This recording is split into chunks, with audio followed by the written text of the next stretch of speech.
办吧。 The void was a hungry maw, vast and indifferent, studded with the cold, unblinking eyes of distant stars. For the Kanair Kinband, it was also home, a hunting ground, and a highway to the next engagement. They were Kroot, true to the traditions of Pech, yet distinguished by a daring pragmatism that often pushed the boundaries of their ancestors' sagacity.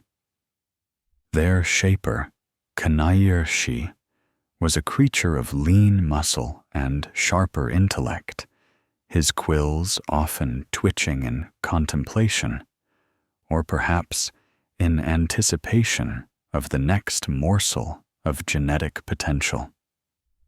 The Kanair had always sought out the unusual, the potent, the rare, for consumption.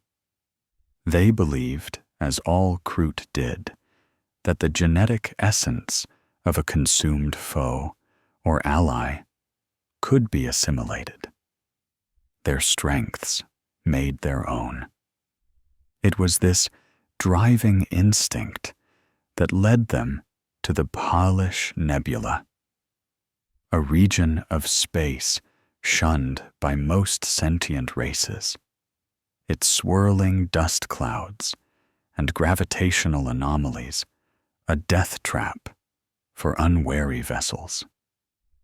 It was in the heart of this nebula, amidst a swirling vortex of stellar detritus and the ghostly echoes of ancient energy flares, that the Kanair Kinband's vessel, the Kroothawk's Cry, discovered the wreck. It was unmistakably human, a starship of considerable size, its elegant lines marred by catastrophic structural failure and the slow, insidious corrosion of centuries. Her designation, though barely visible through the grime and void scars, was Astor's Gaze, a name that whispered of sight and foresight, of paths unseen. The vessel drifted silently, a tomb ship adrift in the stellar currents, its emergency beacons long since fallen silent. Kanair Shi ordered an investigative party. Kroot warrior kind, their natural stealth and agility enhanced by generations of consuming, nimble prey, moved through the ravaged corridors of the Astor's Gaze like shadows. The air inside was thin and stale, reeking of ozone, decay, and something else, a faint, cloying sweetness that was utterly alien to Kroot senses, yet deeply unsettling. They found no immediate signs of hostile borders, no battle damage from external assailants. The ship had simply died, slowly, internally. The trail of the disturbing scent led them deeper, past sections where bulkheads had buckled inward, past decks where life support had failed catastrophically. They finally located the bridge, or what remained of it.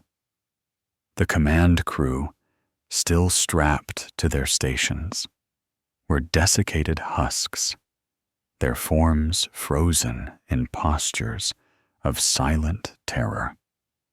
But it was in the navigator's sanctum, a heavily shielded and reinforced chamber near the bridge, that the true horror awaited. The sanctum was a charnel house, a grotesque tableau of agony and twisted flesh. The occupants of the Astor's Gaze had been members of a navigator house, House Valerius, as deciphered from the few intact data slates. These were humans, but not entirely so, their lineage marked by a unique mutation, a third eye that allowed them to gaze into the raw, unadulterated horrors of the warp, guiding starships through its treacherous currents. Here, however, that gift had turned upon them. The navigator family, or what remained of them, were strewn across the sanctum, their bodies distended, eyes wide and staring, their flesh a patchwork of necrotic tissue and pulsing, unnatural growth.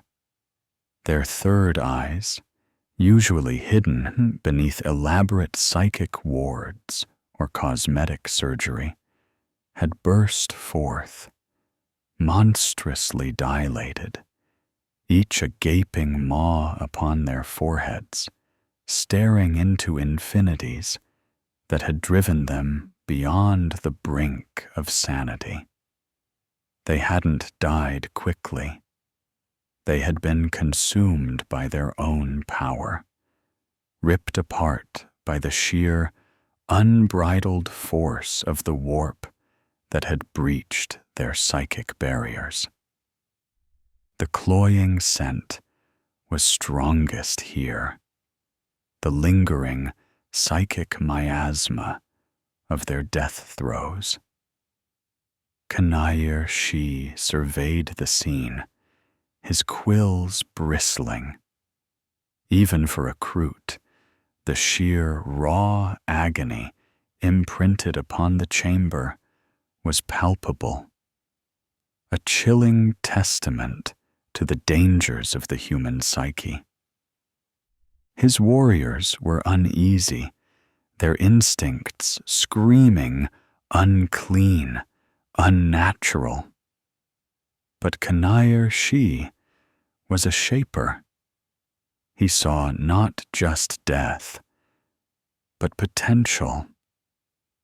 He had heard tales of navigators, of their impossible sight, their ability to chart courses through the warp that no other could. Such a trait, assimilated into the Kroot genome, could grant the Kanayir an unprecedented advantage, a mastery of the void that few other Kroot kin bands could ever hope to achieve. The risk was great, the sight horrifying, but the reward could be transformative. With a guttural command, Kanayir Shi knelt beside the largest of the navigator corpses, a male whose third eye had swollen to the size of a Kroot's head, gazing sightlessly at the ceiling. "Consume," he ordered, his voice echoing in the silent, death-choked chamber.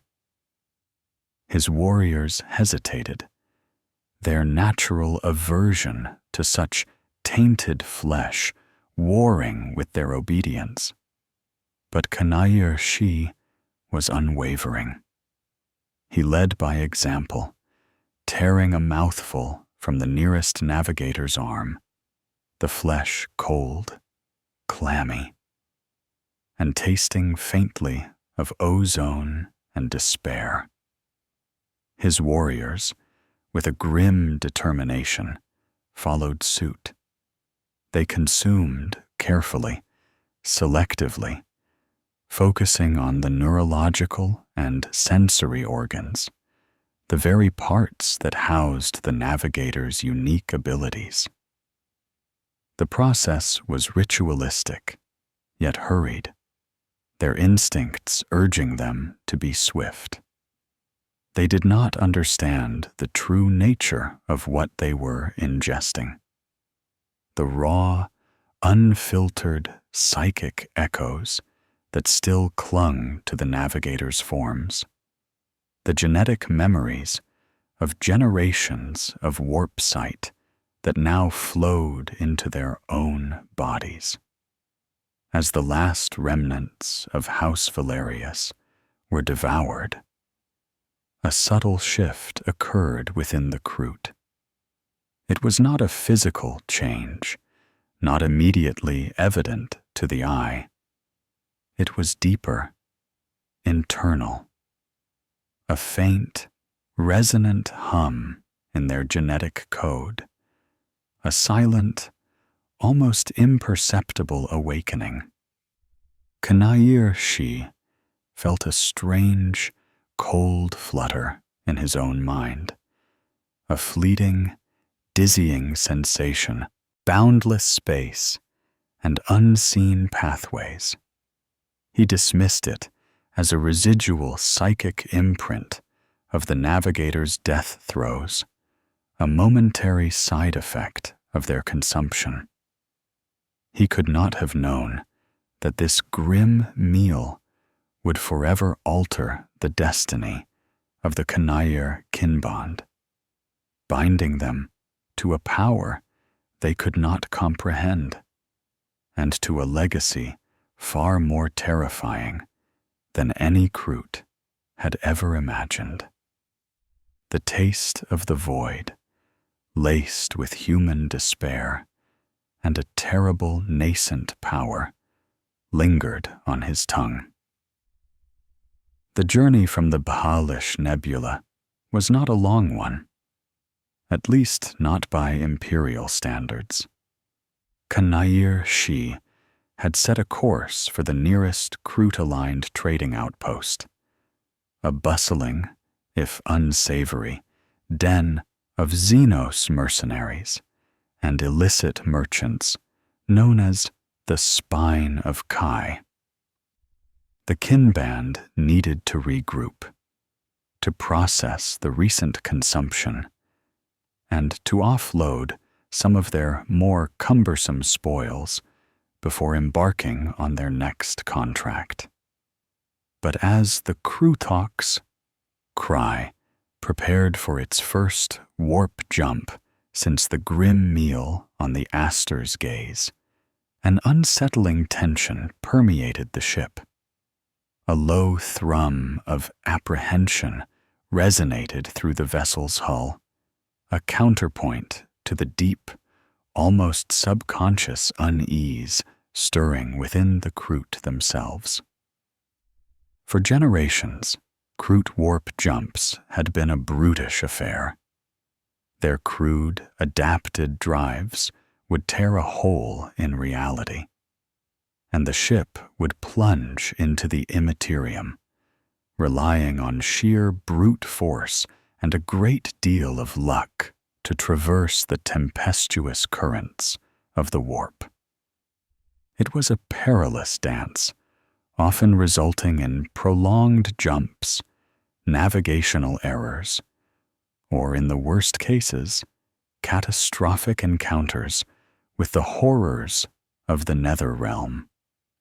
Kroot navigators, though lacking the psychic sensitivity of their human counterparts, used instinct, generations of accumulated stellar data, and the raw, guttural guidance of their shapers to scream directions at the ship's autopilots.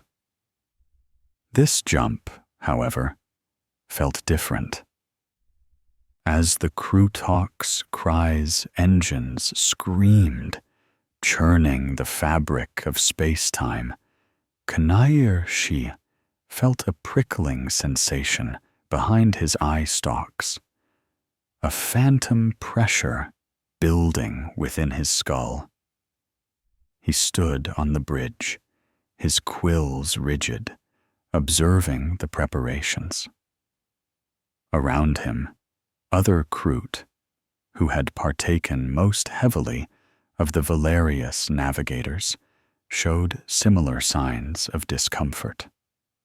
Warrior, Shaper Exilart, whose consumption had been almost as extensive as Kanair Shi's, clutched his head with a clawed hand, a low growl rumbling in his throat.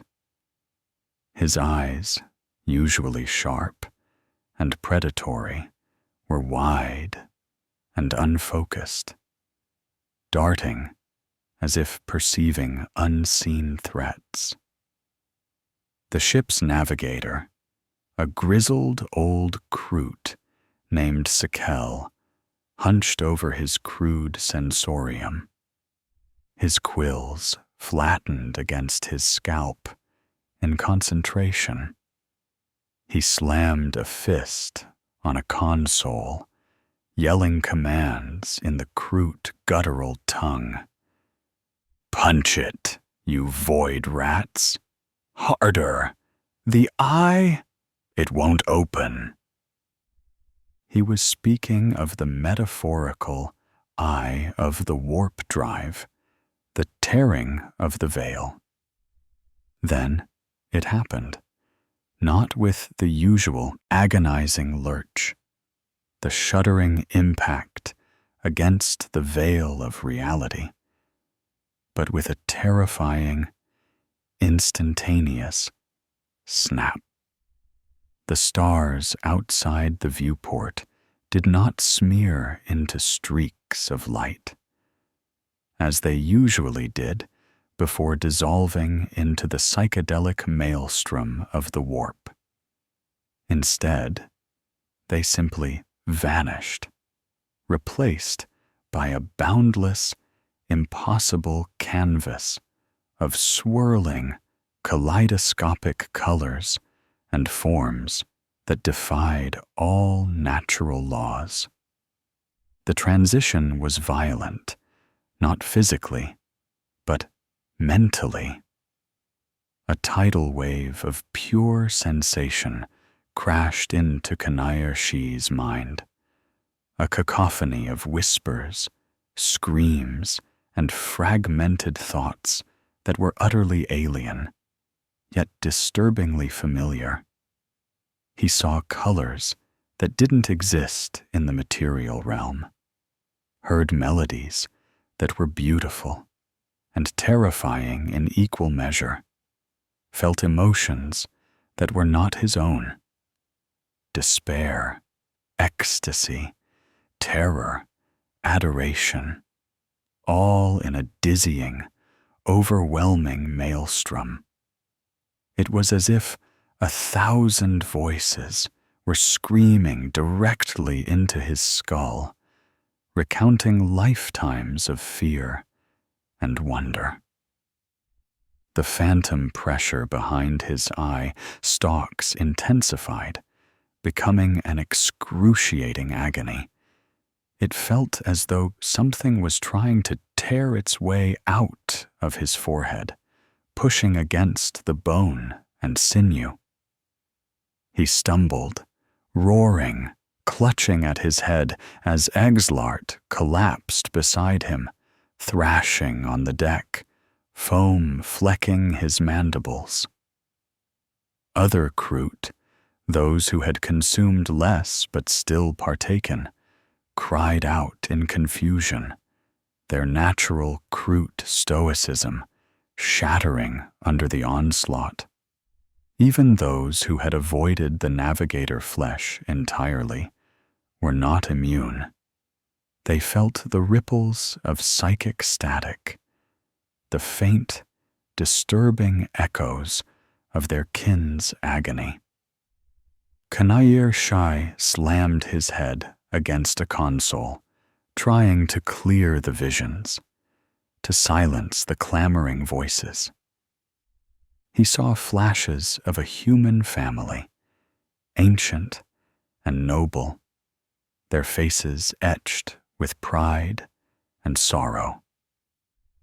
He saw a great, burning starship, its hull ripped open to the void, and a sea of screaming demons pouring forth.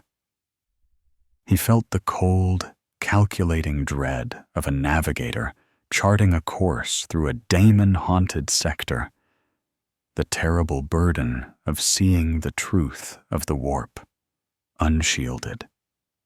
This was not merely residual psychic energy.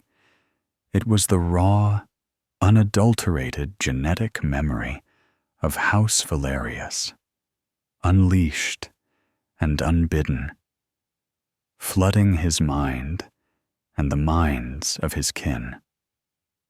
The third eye, the navigator's inherited mutation, was trying to open, not physically, but psychically, within their Kroot minds. It was a chaotic, uncontrolled echo of the gift, a window into the immaterium that their Kroot physiology was utterly unequipped to handle. Their finely tuned instincts for hunting and survival were overwhelmed by a boundless, shapeless horror. Disorientation was absolute. The ship's real orientation was lost in the psychic storm. "What is this foulness?" Skell screamed, abandoning his console to clutch his own head, his quills flaring outwards in pure terror. He hadn't consumed any of the navigator flesh, but the sheer proximity to the emerging psychic phenomenon was enough to unnerve him to his core. Yet, amidst the terror and mental anguish, a strange paradox was unfolding. The Kroothawk's cry was moving through the warp with impossible speed and precision. The usual hours-long journey through the roiling chaos was being traversed in what felt like mere minutes. Kanayir Shi, even through the haze of agony, perceived a faint, almost subliminal sense of direction. A fleeting glimpse of stable pathways through the turbulent currents. It was the Valerius legacy, a subconscious, raw instinct for warp navigation, driving the ship forward with uncanny accuracy. Just as suddenly as it had begun, it ended. The kaleidoscope of madness, ripped away, replaced by the comforting black of real space. The stars, whole and familiar, sprang back into existence, shimmering against the backdrop of the galactic arm. The journey that should have taken at least a day had taken less than an hour. The Kroothawk's cry emerged at the precise coordinates of the spine of Kai, a feat of navigation that would have been impossible for any Kroot crew, or indeed, for most human vessels, without the aid of a highly skilled living navigator. Silence descended upon the bridge, broken only by the ragged breathing of the Kroot and the whimpers of those driven to momentary insanity. Kanayir Shi released his head, his claws having torn shallow furrows into his scalp. His mind still reeled, echoes of the voices and visions reverberating in the hollow spaces of his skull. Exelart lay still, twitching, his eyes glazed over. Several other warriors were curled into fetal positions, gibbering softly. the cost was immediately evident. The gift of the navigator genes had delivered them with unparalleled speed, but it had come at a price of unimaginable mental torment. Their natural Kroot resilience had been shattered by the psychic onslaught. Kanayir-shi looked at his kin, then out at the distant, glittering station of the spine of Kai. He had sought genetic advantage, a new edge for his kin band. He had found it, but it was a double-edged blade, searing hot and poisoned. The whispers had begun, and they would not easily be silenced. The warp had glanced at them through the eyes of dead men, and the Kanayir kinband would never be the same. The terror of the void was no longer external. It had been invited in. The arrival of the Kroothawk's cry at the spine of Kai was met with the usual mix of suspicion and indifference that greeted any Kroot mercenary vessel. The station, a sprawling, ramshackle agglomeration of derelict hulls, asteroid mines, and hastily constructed habitat modules, pulsed with the sordid energy of illicit trade and desperate opportunism. But for the Kanayir kinband, the immediate concerns were far more pressing than securing new contracts.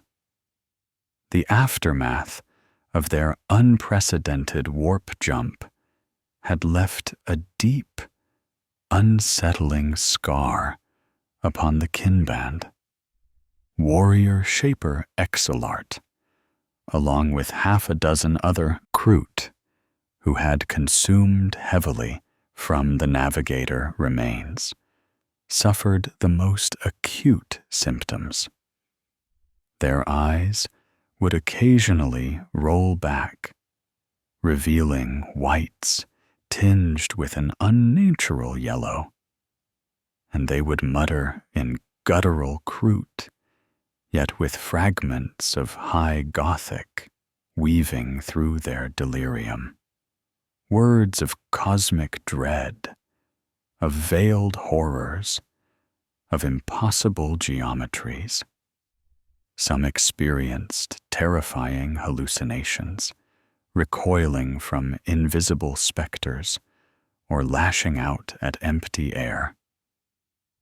Their quills remained perpetually flared, a sign of constant, underlying terror. Kanayir-shi himself was not immune. The whispers were less overt now, but they lingered at the edges of his perception, a faint, resonant hum deep within his mind.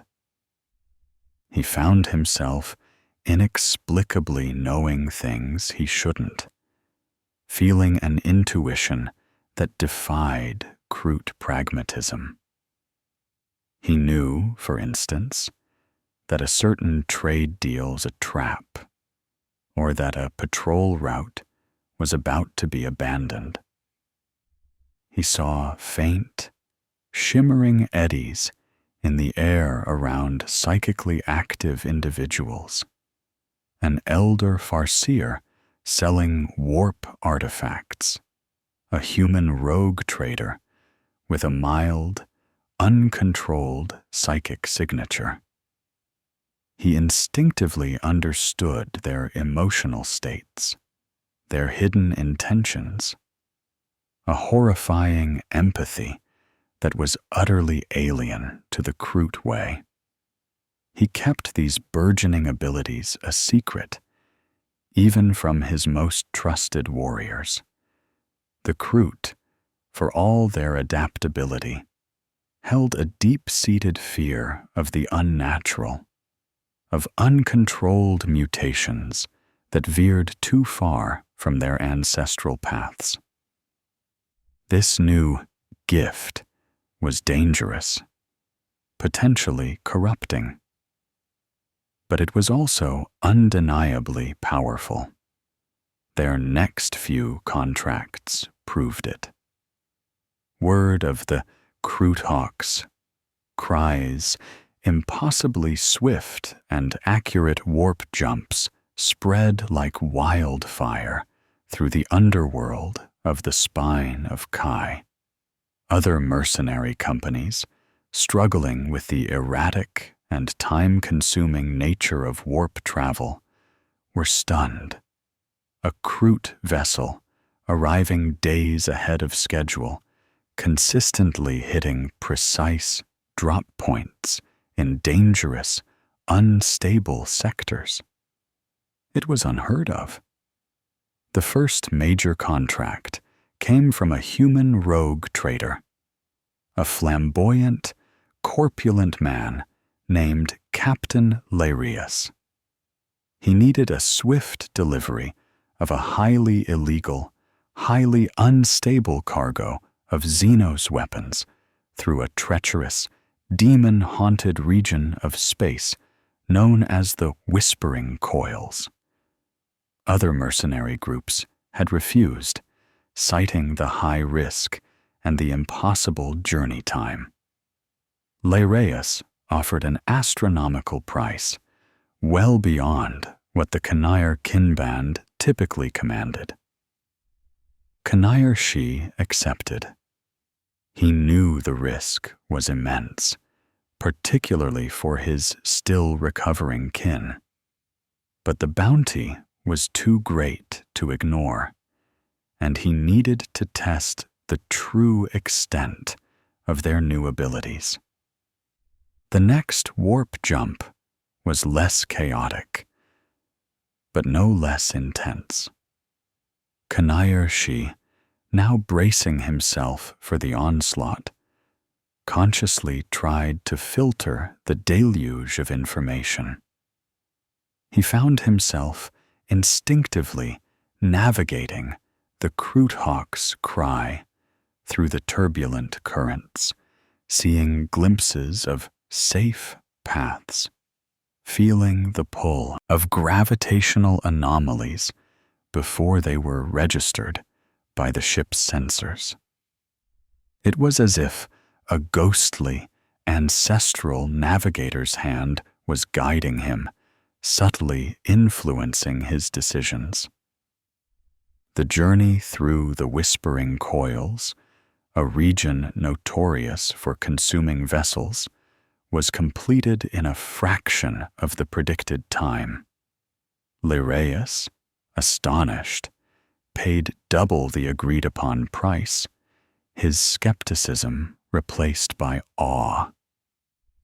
"By the Emperor's beard," he boomed, clapping Kanair Shi on the shoulder with a meaty hand.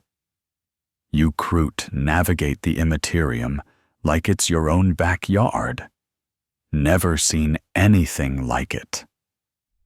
This single success secured the Kanair Kinband's reputation.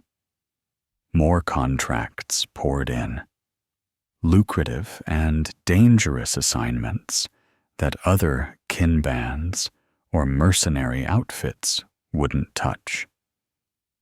They became known as the Void Runners, a Kinband capable of reaching any destination, no matter how remote or perilous, with unmatched speed. Their wealth grew. Their influence among the mercenary factions of the galactic fringe solidified. They acquired better gear, more advanced weaponry, and began to attract ambitious young Kroot to their ranks, eager to partake in their unprecedented success. Kanair Shi, however, saw the dark, underbelly of their rise to prominence. While the longer journeys became less overtly traumatic, the whispers never truly ceased. They morphed from a chaotic roar into a persistent hum, a background noise in the minds of the Kroot. Some of his warriors developed unusual, almost human-like quirks. A sudden, inexplicable melancholy, a flash of anger at perceived injustice, a strange, yearning sadness that was entirely alien to the pragmatic Kroot psyche. Their natural Kroot hunger for genetic assimilation was now coupled with an unsettling, lingering empathy for the beings whose memories they had consumed. Exilart, though no longer convulsing, was a shadow of his former self. He often stared blankly into the distance, his eyes tracking unseen motes in the air, occasionally mumbling cryptic warnings about the blinding light or the unseen tides. His once sharp, predatory instincts were dulled, replaced by a brooding introspection that Kanayarshi found deeply disturbing. The Kinban's renown grew, but so did its internal struggles. The navigator genes, a silent, insidious force, were weaving themselves into the very fabric of the Kroot. They brought speed, efficiency, and an uncanny ability to navigate the warp. But they also brought a burden, a constant, low-level psychic static that gnawed at the Kroot's natural immunity to the warp. The Valerius legacy was a potent, addictive poison, granting them power while slowly, subtly eroding their very Kroot identity. They were rising, yes, but at what unseen cost to their very souls? Kanayarshi knew this was just the beginning. The taste of power was sweet, but the bitterness of corruption was already beginning to spread. The reputation of the Void Runners continued to swell, drawing the covetous gazes of disparate powers across the segmentum. Their uncanny warp-speed deliveries of contraband, their precision drops onto contested planets, and their eerie ability to avoid detection in even the most heavily patrolled sectors made them an invaluable, if unsettling, asset to anyone willing to meet their ever-increasing price. But as their prominence grew, so did the burden of their extraordinary gift. The initial, acute psychic trauma of the first warp jump had faded for most of the Kanayir. However, the latent warp sensitivities, once a chaotic torrent, had settled into a persistent, insidious presence. For many, it manifested as chronic headaches, a dull throbbing behind the eyes that no Kroot shamanic remedy could soothe. For others, it was a constant, low-level dread, an inexplicable anxiety that permeated their waking hours and haunted their restless slumber. The dreams were the worst, fragmented visions of a dying star, of ancient human rituals, of faceless entities swimming in an ocean of raw emotion. These were the echoes of House Valerius, their dying fears and ingrained perceptions bleeding into the Kroot minds. Kanair-Shi himself found his natural Kroot pragmatism increasingly challenged by bursts of alien emotion. He would experience sudden, profound surges of sorrow when one of his warriors fell in battle, a sentiment far deeper and more complex than the Kroot's usual brutal calculus of survival. He felt an inexplicable longing for places he had never seen, for traditions that were not his own. The Valerius memories were no longer just genetic data. They were personalities, fragments of souls, trying to assert their existence within the Kroot host. He saw these subtle shifts in his kin, too. Moments of quiet introspection that were unnatural for the Kroot, flashes of unexpected tenderness, or uncharacteristic fits of despair. The Kroot, a species designed for cold, rational adaptation, were becoming emotionally compromised. More alarmingly, the very nature of their third eye was becoming a grave liability. The uncontrolled, instinctive warp sight that allowed them to navigate the immaterium so effectively also made them acutely aware of its terrors. During warp jumps, the experience was still disorienting. But now, some Kroot could perceive the horrors lurking within the warp, the demonic entities that feasted upon unguided souls. These visions were fleeting, often distorted, but they were enough to drive some warriors to the brink of madness. Kroot warrior Jakar, a veteran of 100 campaigns, was found one cycle gibbering in the hold, trying to claw out his own eye stalks, screaming of the things that swim in the light between worlds. He had to be put down, an act that tore at Kanair-Shi's newly sensitive heart. Their unnatural warp sight also began to draw unwanted attention. The imperial astropathic choirs, those pitiable psychics who served as interstellar communicators, occasionally detected faint, anomalous psychic echoes accompanying the Kroot-Hawk's cry-J warp transitions.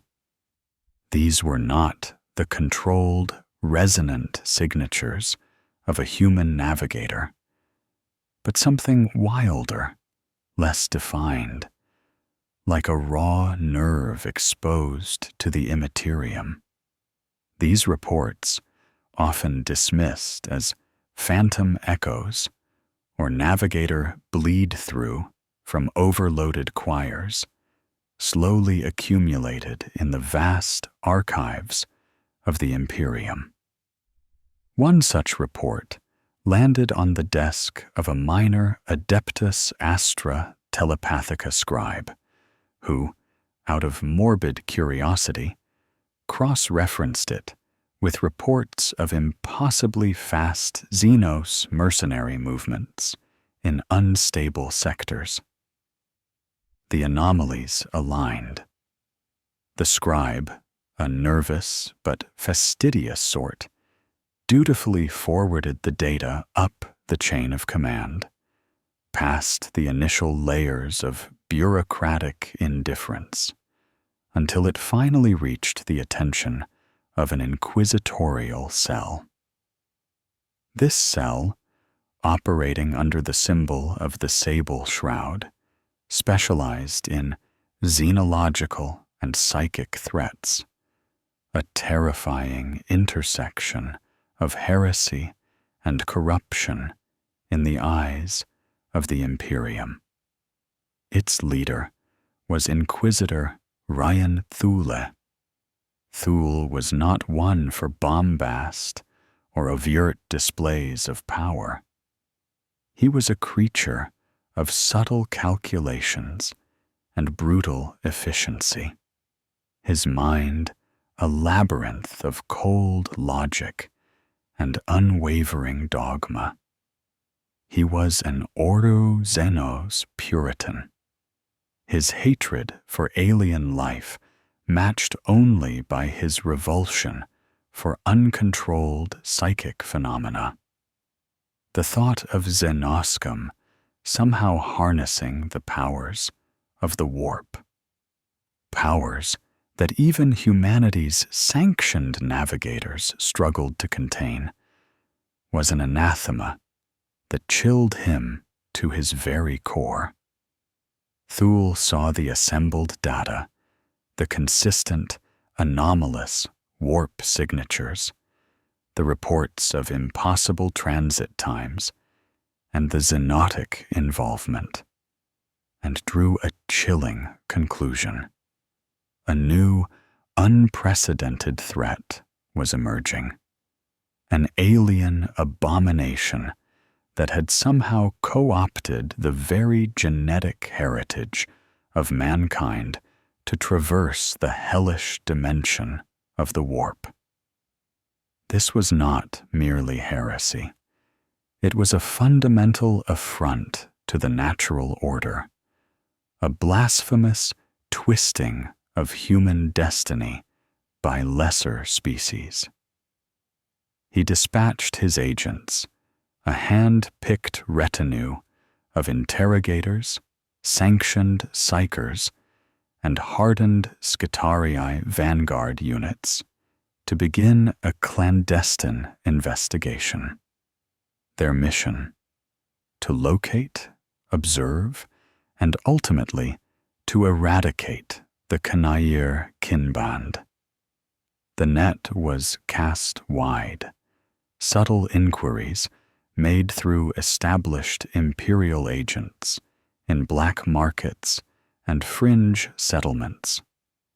The Void Runners had become too visible, their meteoric rise too unnatural.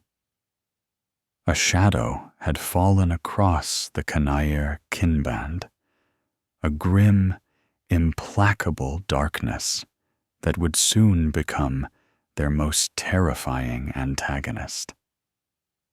The Imperium had taken notice, and its gaze, unlike the Void, was anything but indifferent.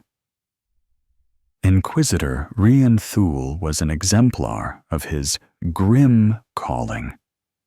His face, etched with the austerity of long service and unyielding conviction, was rarely animated by anything beyond a cold, calculating intensity. He wore no elaborate power armor, no ostentatious symbols of office, preferring the simple, yet perfectly tailored, midnight blue robes of his station. The only adornment being the subtle, silver-inlaid symbol of the Ordo Xenos on his breast. His authority was absolute, his will unshakable, and his purpose singular: to protect humanity from all threats, both internal and external, no matter the cost.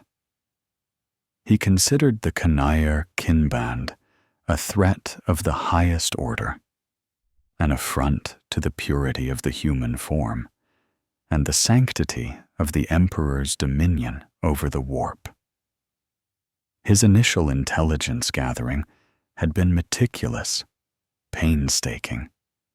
Thul's network of informants, deep cover agents embedded in the shadow economies of the galactic fringe, whispered of the Void Runners, Kroot mercenaries who commanded impossible speed and precision in warp travel. They spoke of the Kanair's strange, almost human-like emotional shifts, their uncharacteristic quietness, and the unsettling vacant stares of some of their number. These fragmentary reports, when cross-referenced with the anomalous astropathic readings, confirmed Thula's gravest suspicions. The Xenos had somehow acquired a means of navigating the warp, a blasphemous imitation of the sacred navigator mutation. Thul's pursuit was not a head-on charge. He was a hunter, patient and deadly. His flagship, the Sable Shroud, a swift and heavily armed frigate, became a ghost in the void, tracking the faint, anomalous psychic echoes left in the wake of the Kroot cry. His retinue was a reflection of his own ruthless efficiency. Magos Explorator Katark, a cybernetica specialist with a vast knowledge of Xenos biology and forbidden technologies. Interrogator Seraphina, a battle-hardened warrior with an unflinching dedication to the Emperor, and a cadre of battle servitors and hardened tempestuous scions, their loyalty absolute, their firepower devastating. The first true encounter was a brutal awakening for both sides. The Kanair Kinband had accepted a high-paying contract to raid a cult mechanicus research outpost on a gas giant's moon, its defenses reportedly light. Thul had anticipated their target, his agents having cleverly leaked false intelligence to lure the Kroot into a trap. As the Kroothawk's cry descended through the moon's toxic atmosphere, the Sable Shroud uncloaked, its plasma batteries spitting incandescent fury. The surprise was total. The Kroothawk's cry, though heavily modified, was no match for a dedicated Imperial warship. Its shields buckled, its hull shrieked under the onslaught. Kanair Shi, caught off guard, roared orders for evasive maneuvers. But even as his ship juddered, a different kind of attack began. Thul's sanctioned psychers, a trio of hooded adepts, unleashed a concerted psychic assault. Unlike the chaotic, uncontrolled mental storm the Kanair had experienced during their own warp jumps, this was focused, disciplined, and utterly devastating. Psychic bolts of pure telekinetic force slammed against the minds of the Kroot, particularly those who had consumed the navigator genes. Kanair Shi felt his nascent inner eye, the Valerius legacy, recoil in agony. The whispers in his mind screamed, coalescing into a single, piercing shriek of pure psychic pain. he saw fragments of demonic faces leering from the corners of his vision, summoned by the sheer proximity of such raw psychic power. Around him, Kroot warriors stumbled, their minds reeling from the assault. Some collapsed, blood trickling from their eye stalks and nostrils, their quills standing on end like a porcupine's. Exlart, still fragile, clawed at his head, his screams joining the cacophony. Yet, amidst the psychic torment, the Kanair's new advantage manifested in a terrifying, uncontrolled burst. Driven to desperation, Kanair Shi's mind, a battleground of Kroot pragmatism and human psychic heritage, instinctively reacted. He didn't understand how, but he knew the trajectories of the incoming plasma fire. He felt the subtle shifts in the sable shroud's energy signatures.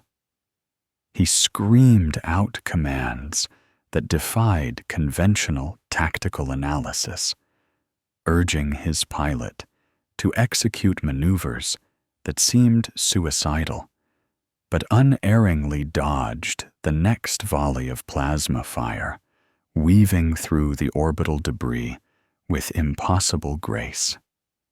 He also, in a burst of sheer animalistic desperation, inadvertently unleashed a raw, uncontrolled wave of psychic feedback against the sable shroud. It wasn't a deliberate attack, but a panicked, reflexive discharge of the accumulated warp static within his mind.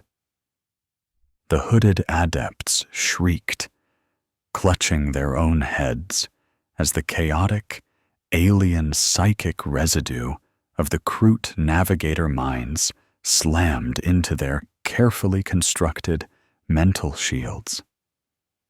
One of the adepts collapsed, bleeding from his ears, his mind fractured. This momentary disarray gave the Kroothawk's cry a window. With a final, desperate surge of power, its warp drive engaged, not for a full jump, but for a localized burst into the immaterium and back, a terrifying short hop through hell to escape the immediate orbital pursuit. The transition was agonizing, even for Kanair Shi, but it bought them precious time. As the Kroothawk's cry screamed away into the void, its hull scarred and smoking, Inquisitor Thule observed its escape with a grim, satisfied nod. The prey was wounded, but its evasive action had been unnatural, defying conventional logic. The psychic feedback had been utterly alien, unlike any he had ever encountered from a sanctioned psyker or even a rogue sorcerer. Magos Katark. Thula's voice was low, devoid of emotion. Analyze the energy signatures of that psychic counterattack. It was unprecedented. The Magos, his multiple optical lenses whirring, responded in a synthesized monotone. Affirmative, Inquisitor. Data processing. An utterly chaotic psychic emission. No discernible pattern. Almost a primal scream. And the ship's evasive action. Statistically improbable, given the target's trajectory. There is a method to their madness, Inquisitor. Thule steepled his fingers, his gaze fixed on the receding speck of the Kroot vessel. Indeed, they possess a crude, uncontrolled access to the warp, something more than mere instinct. This is not just a Xenos threat. It is a blasphemous hybrid, an abomination that has tainted itself with the very essence of humanity's sacred mutation. They must be purged. And I, Rian Thule, will be the instrument of their cleansing. The hunt had begun in earnest, a relentless, implacable pursuit across the vast, uncaring void. The Kanair kinband had found their nemesis, and he would not rest until every last fragment of their tainted existence was eradicated. The escape from Inquisitor Thule's ambush had been a costly, desperate affair. The Kroothawk's cry was limping, its primary plasma coil fused, its outer hull scarred by plasma lances and bolter fire.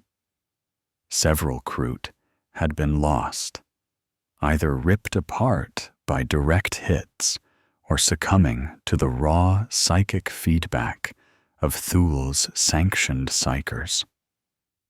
More concerningly, the direct psychic assault had exacerbated the internal chaos within the kinband. The Kroot, who had partaken most deeply of the Valerius navigators, were reeling. Exlart, still alive but barely sentient, had fallen into a deep coma, his body racked by tremors. Others exhibited extreme paranoia, convinced that unseen entities from the warp were constantly observing them. Their minds, once honed for the primal realities of hunt and survival, were now battlegrounds, echoing with the dying memories of House Valerius, superimposed with the raw terror of the immaterium. The Kroot's natural, collective consciousness, their kin sense, was fracturing under the strain, replaced by discordant psychic static. As Kanair Shi grappled with the logistical nightmare of repairing his ship and the psychological trauma of his kin, a deeper, more profound schism began to tear through the kinband. It started with whispers among the more conservative Kroot, those who had consumed less of the navigator flesh, or none at all. Their leader was Shaper Vorgan, an elder Kroot known for his rigid adherence to ancestral ways and his distrust of anything that deviated too far from the pure Kroot path. Vorgan watched the suffering of the afflicted Kroot with a grim, disapproving eye. He saw the madness, the alien emotions, the unnatural weakness that had seeped into their kin.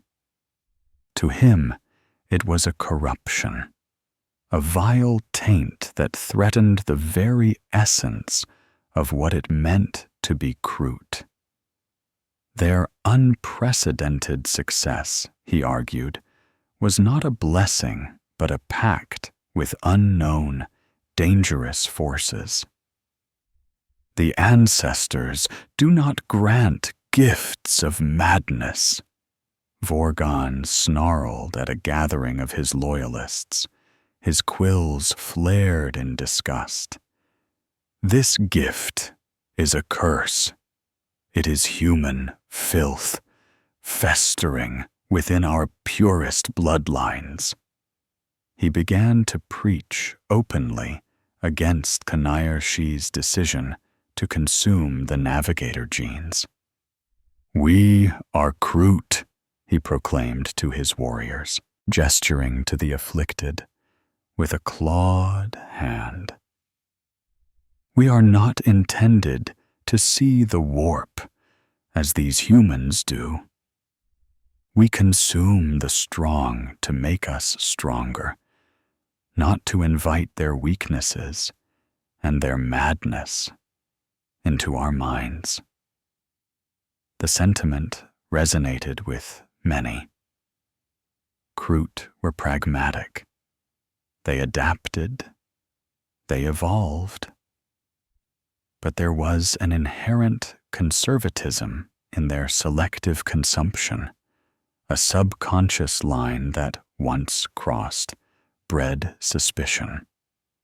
The navigator genes, they argued, were too alien, too dangerous, too human. They spoke of purging the corruption, of culling those afflicted Kroot whose minds were irrevocably twisted, and of ritually purging the remaining genetic material from the kin bond.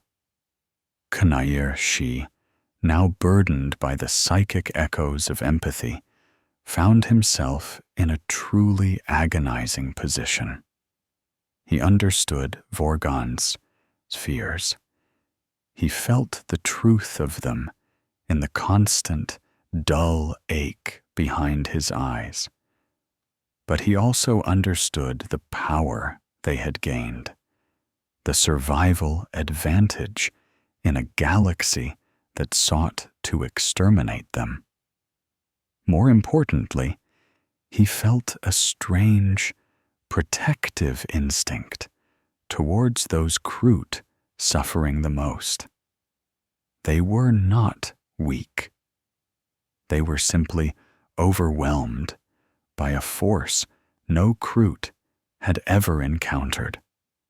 To purge them would be to admit defeat, to discard a hard-won evolutionary step, no matter how painful.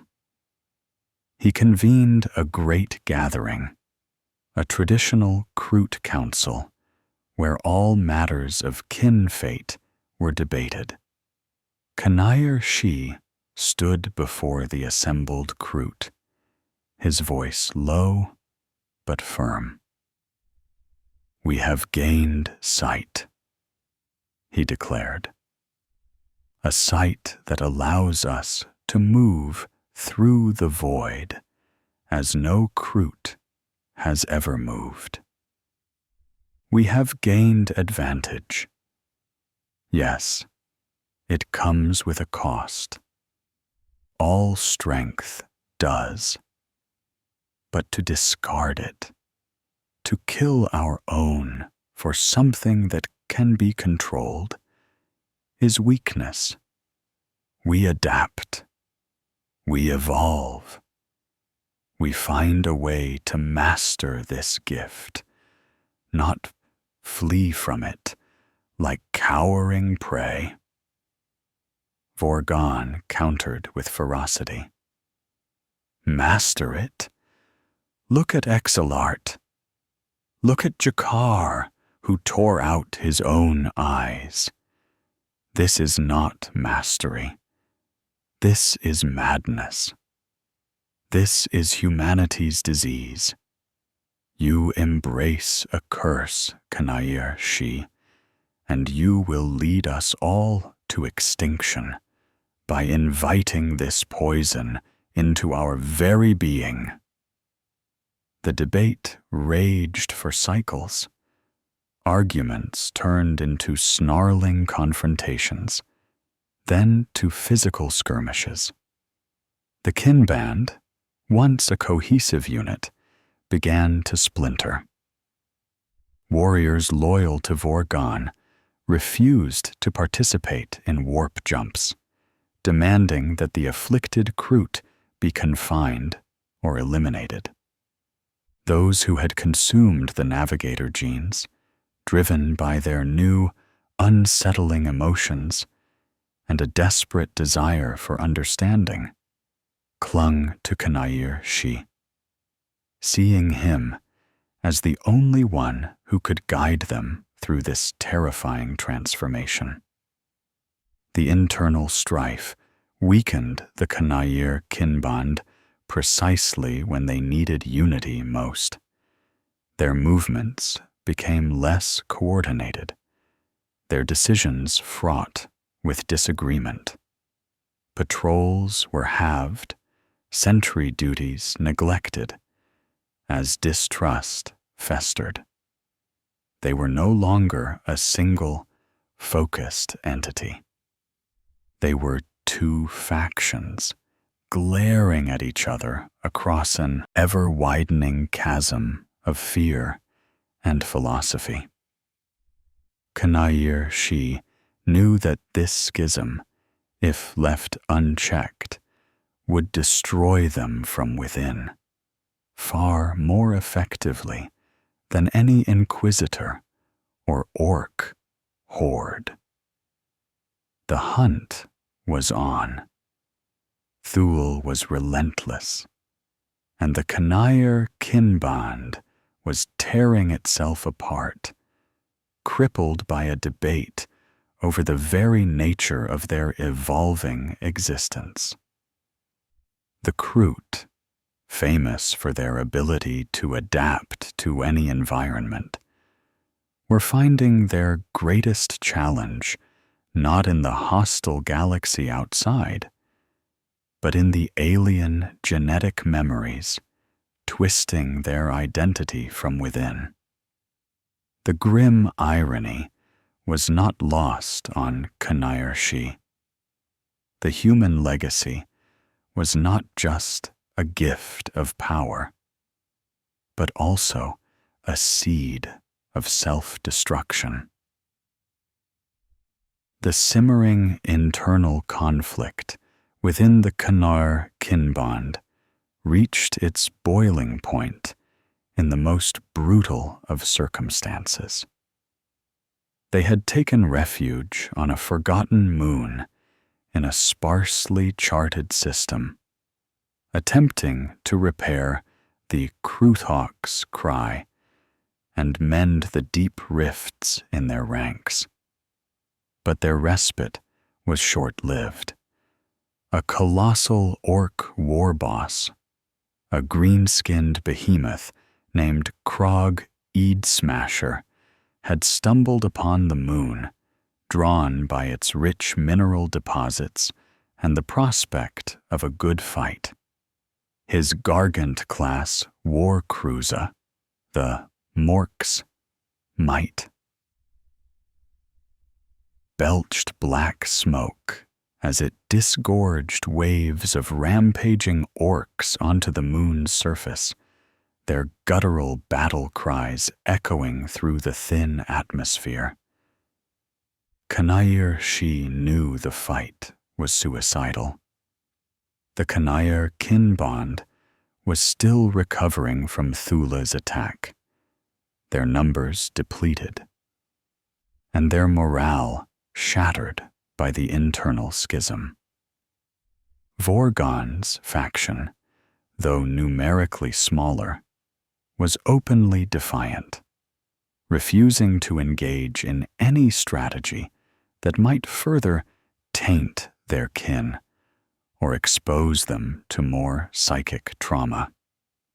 But Krog's orcs were relentless, a green tide threatening to engulf their makeshift repair base. The initial defense was a desperate, bloody affair. Kroot warriors, usually agile and cunning, fought with a savage, almost suicidal fury. But they were vastly outnumbered.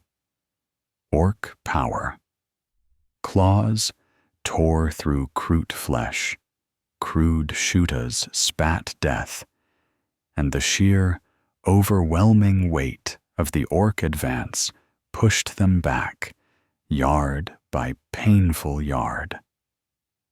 Shaper Vorgan and his Osulists, though fighting bravely, kept a noticeable distance from the Kroot, whose warp sensitivities had made them unstable. A silent, yet devastating wedge driven into the heart of their defense. Kanayir Shi found himself fighting on the front lines, his multi-barreled Kroot rifle spitting a hail of poisoned quills, his blades carving a bloody path through the orc horde. But for every orc he slew, 3 more took its place.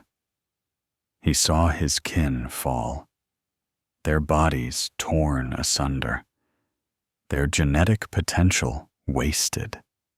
Despair, a raw, alien emotion born from the Valerius legacy, threatened to overwhelm him. As the orc tide threatened to breach their final defensive perimeter, Kanayir Shi looked around at the chaos, at the dying faces of his kin, at the unyielding fanaticism of Vorgon's faction, who still held back from fighting shoulder to shoulder with the most afflicted. He saw the ultimate price of their internal division, the futility of their Kroot instincts against such overwhelming odds. He knew, with a horrifying clarity born of his unwilling psychic senses, that they were doomed unless something drastic was done.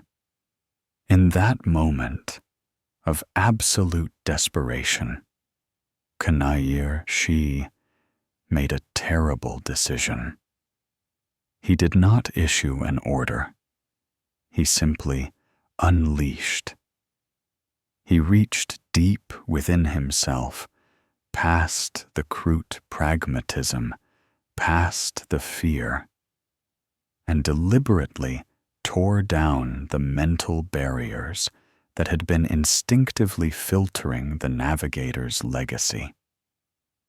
He opened the third eye, not cautiously, but violently, wrenching it wide open into the raw, unadulterated horrors of the immaterium. A scream tore from his mandibles, not of Kroot pain, but of pure psychic agony, an echo of the dying moments of House Valerius, amplified 1,000-fold. The world dissolved around him, replaced by a blinding, kaleidoscopic maelstrom. He saw not the orcs, but the raw, unthinking, "Wah!" energy that fueled them, a colossal, green-tinged psychic phenomenon. He saw the very fabric of reality fraying, and through it, the churning, hungry void of the warp. The effect on the surrounding area was cataclysmic. A localized psychic wave, raw and uncontrolled, burst forth from Kanayir Shi, and in a horrifying ripple effect, from every Kroot who had consumed the navigator genes and was still capable of any degree of warp sight. It was not a precise attack, but a devastating psychic scream that tore at the minds of everything around them. The orcs, for all their natural psychic resilience through the woe, were caught utterly unawares. Their primitive minds, unable to process the pure, unadulterated psychic static, collapsed. Warboss Krog. Eid Smasher, roaring in triumph one moment, suddenly clutched his oversized head, his eyes rolling back in their sockets as a torrent of blood erupted from his nose and ears. He crumpled, his massive form twitching as his mind was annihilated by the sheer force of the alien psychic feedback. Hundreds of orcs around him suffered similar fates, their crude minds boiling into oblivion, leaving their bodies convulsing or simply dropping dead. Others, those further away, descended into a gibbering madness, turning their weapons on each other in a frenzy of uncontrolled violence. Shaper Vorgan and his loyalists, though somewhat shielded by their lesser consumption of the navigator genes, were still staggered. The psychic backlash, while not lethal, was disorienting, filling their minds with an alien dread. They witnessed the horrific spectacle.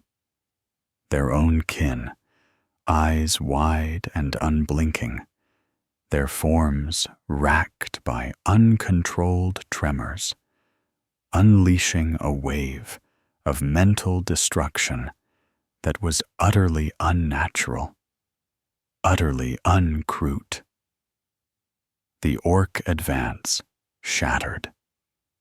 The remaining orcs, leaderless and driven to madness, scattered into the toxic dust storms of the moon, their wag broken. The Kanair kin band had won, but the price was astronomical. Kanair Shi lay prone, his body twitching uncontrollably, his mind a shattered landscape of conflicting memories and raw psychic static. The physical manifestation of the uncontrolled third eye had left his eye stalks bleeding, his mandibles rigid with a silent scream. Exlart and several other Kroot, who had unleashed their own uncontrolled psychic bursts, were not so fortunate. Their minds had simply ceased to function, leaving them as drooling, vacant husks, forever lost to the warp. Others, their psychic barriers irrevocably scarred, now suffered from constant, debilitating seizures, their bodies racked by invisible forces. The Kanair kinbond stood amidst the silent, dead orcs, amidst their own shattered kin, and looked upon their shaper with a mixture of awe and profound horror. The silence that followed the psychic scream was far more chilling than any battle cry. They had achieved a Pyrrhic victory, one that had saved them from annihilation, but had irrevocably altered them. Their genetic purity was not just tainted. It was brutally ripped open to the raw, untamed forces of the immaterium. The Valerius legacy had granted them power, but it had also delivered a searing, indelible scar upon their very essence, a wound that would never truly heal. They were no longer just Kroot. They were something new, something terrible, forever bound by the ghost of House Valerius. The victory over War Boss. Krog's orcs left the Kanair kinbond victorious, yet profoundly broken. The moon, once a refuge, now felt like a mausoleum, its dusty surface littered with orc corpses and the twitching, silent forms of their own afflicted kin. The self-extinction protocol, as Kanair Shi had instinctively dubbed his uncontrolled psychic outburst, had saved them, but at a cost that haunted his every waking moment. He lay for cycles, hovering between consciousness and a hallucinatory delirium, his mind a maelstrom of Valerius memories and primal Kroot terror. When he finally recovered enough to move, Kanair Shi was a changed Kroot. His quills, once vibrant, now often lay flat against his scalp, a sign of perpetual unease.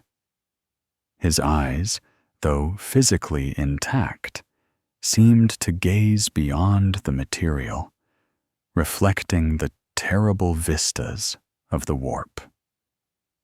The whispers of House Valerius were no longer a distant hum.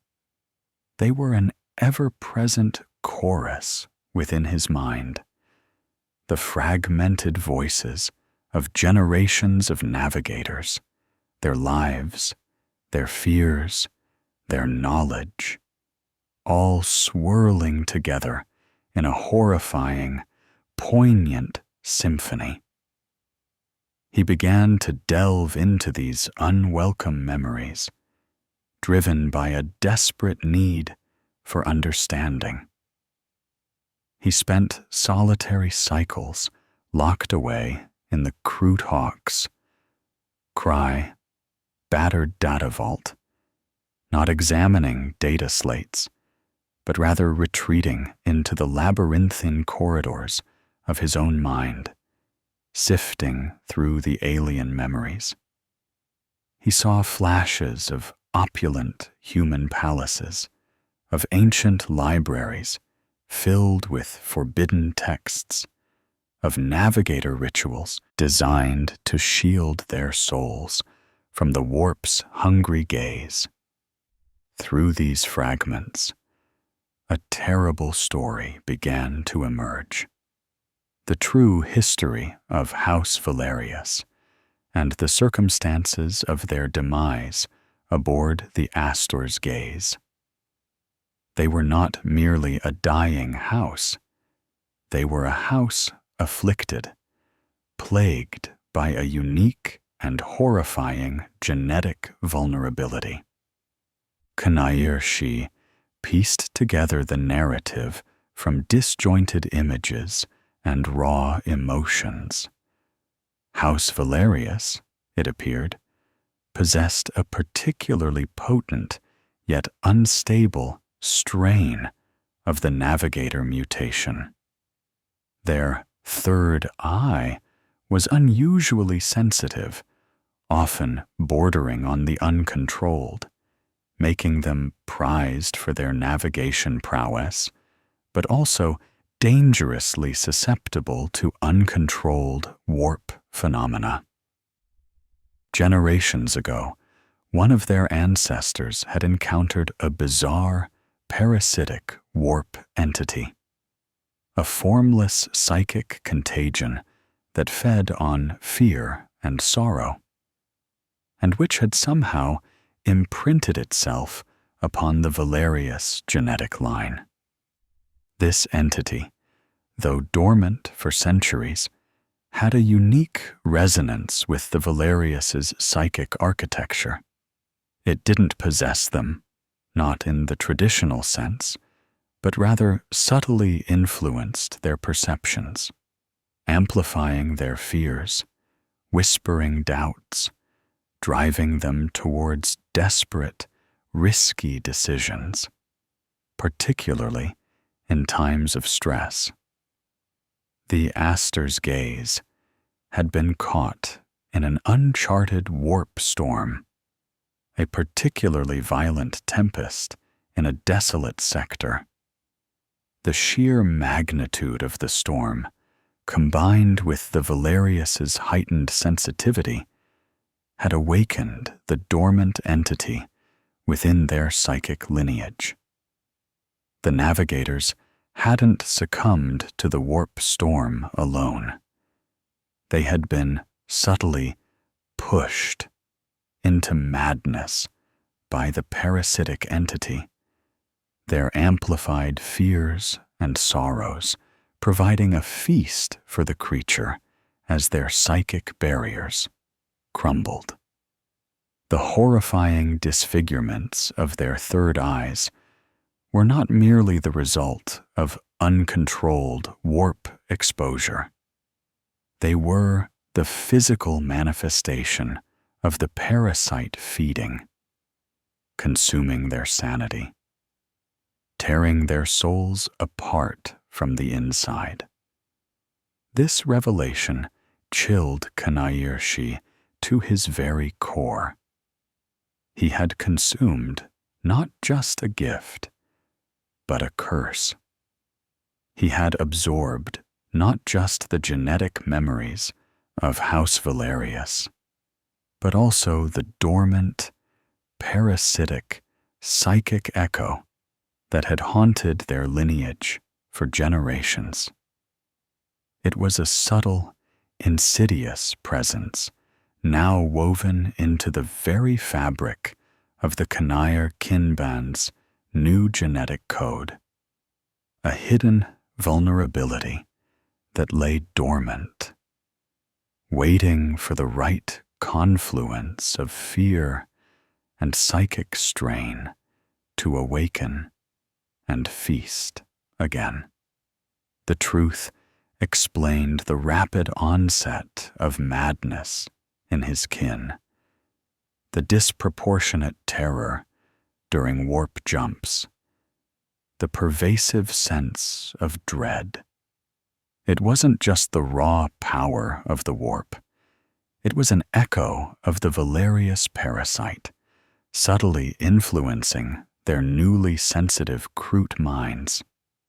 This knowledge was both a burden and a strange sort of liberation. He now understood the enemy, not just the external, but the internal. The Valerius legacy was a poisoned chalice, offering power, but carrying a latent, terrible hunger. To survive, the Kanayir kinband could not merely adapt to the navigator's gift. They had to learn to fight a subtle, invisible enemy nested within their own evolving DNA.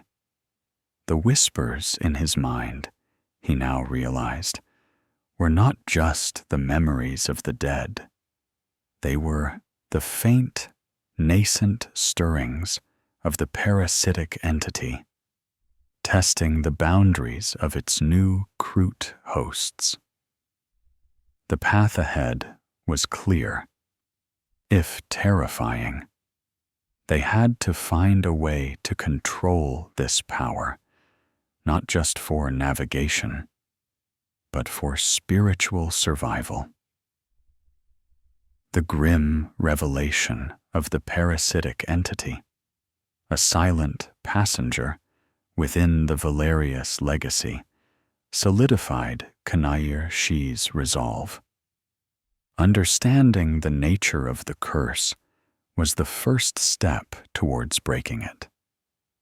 He could not, would not, allow his kinband to be consumed by an unseen internal enemy, not after all they had sacrificed. Yet, the question remained: how to control a power they barely comprehended, a power that now harbored a subtle, insidious darkness? His search began in the fragmented inherited memories of the Valerius. He delved deeper, seeking any hint, any forgotten ritual or artifact that House Valerius might have possessed to cope with their own unique vulnerability. He found nothing explicit, no secret psych weapon, no ancient anti-warp charm. Instead, he found only overwhelming fear, increasing desperation, and the inevitable descent into madness. The parasite had been too subtle, too insidious for the human navigators to truly understand, let alone combat. Kanayir Shi's gaze turned inwards, to the Kroot legacy. If the answers were not in the alien memories, they had to be in their own ancestral past. Kroot had always adapted, always found a way. What had their distant ancestors done when faced with overwhelming, unmanageable energies? The whispers of the Valerius memories mingled with faint, echoing Kroot ancestral voices, hinting at something ancient, something sacred, something forgotten. A name began to surface in his meditations, a place of myth and legend even among the Kroot. Zelkoth. It was said to be one of the original Kroot colony worlds, a verdant, pristine paradise that had been abandoned millennia ago after a catastrophic celestial event. More importantly, Zelkoth was rumored to be the site of a sacred Kroot artifact, a spirit shard, a crystalline formation said to resonate with the very life essence of the Kroot, capable of focusing or amplifying nascent Kroot psionic energies.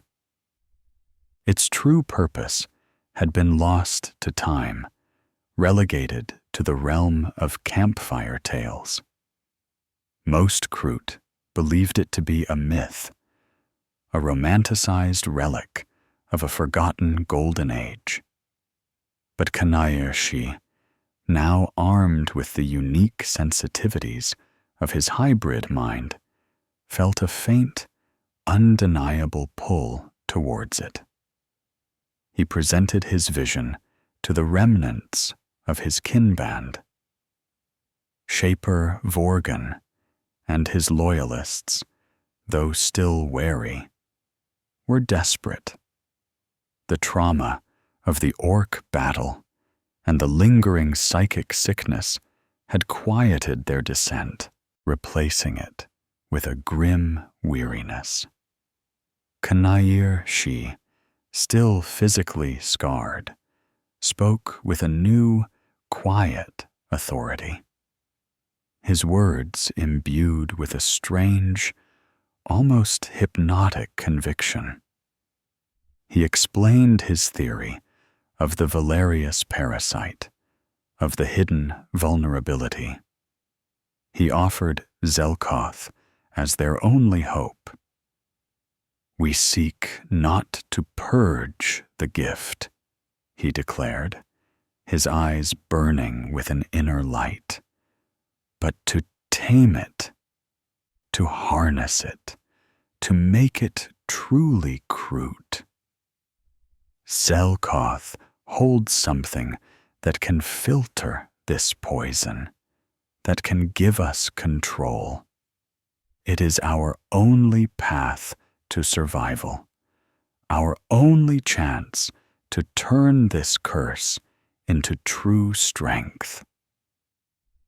Despite their lingering distrust, the prospect of an actual solution, a way to alleviate the gnawing psychic torment, was enough to sway the majority.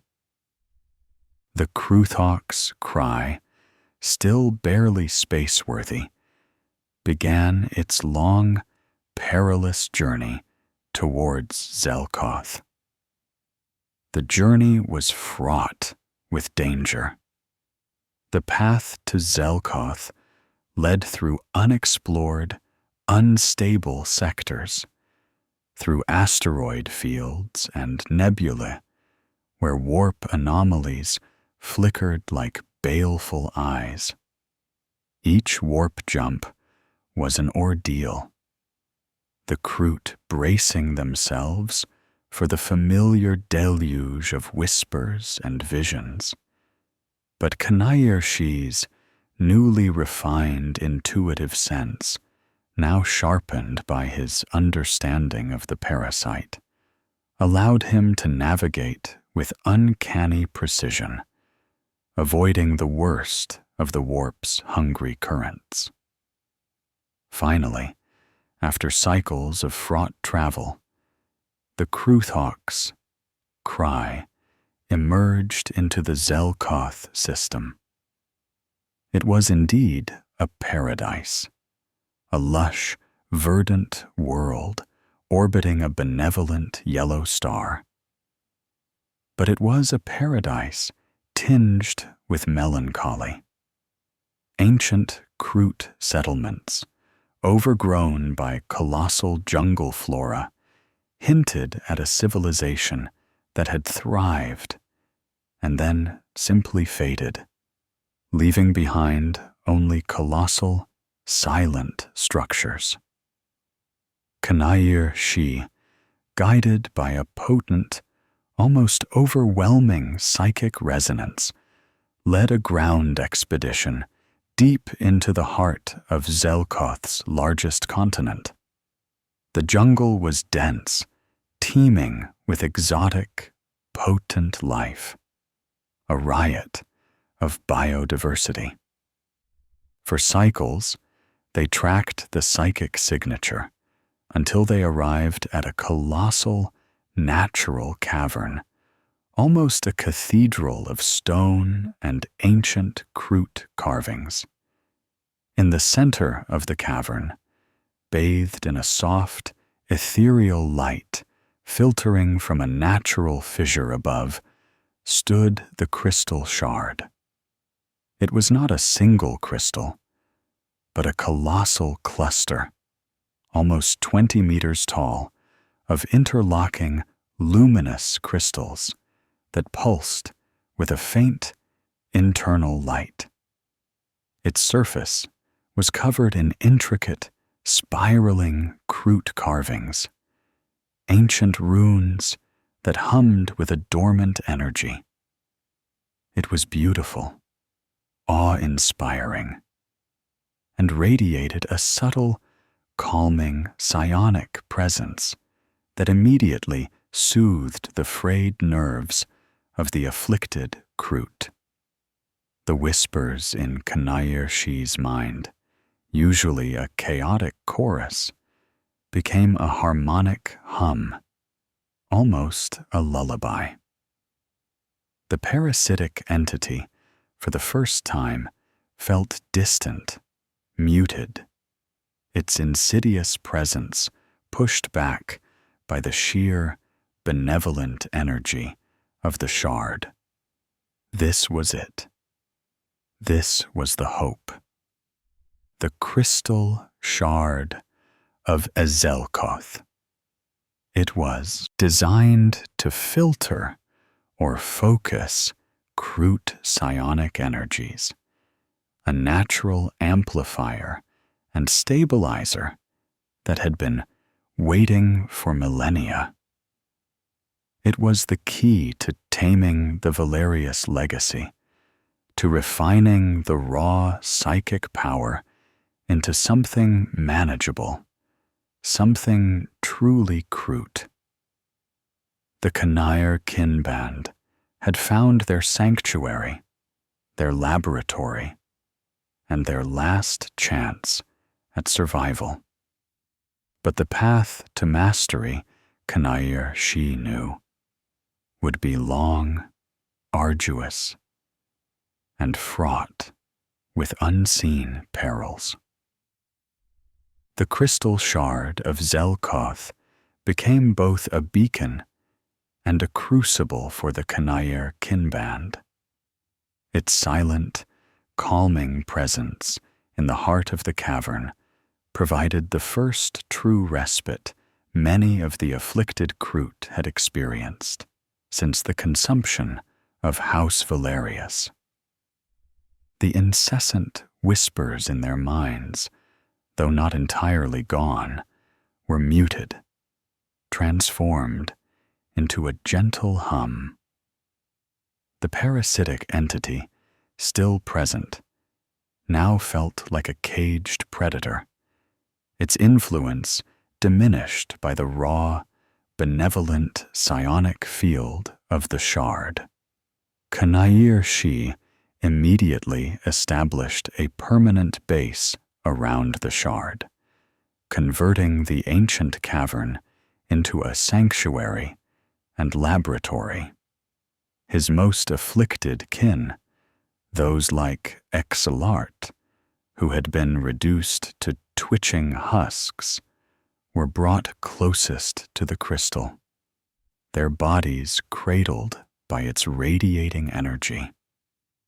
The results were slow, but undeniable.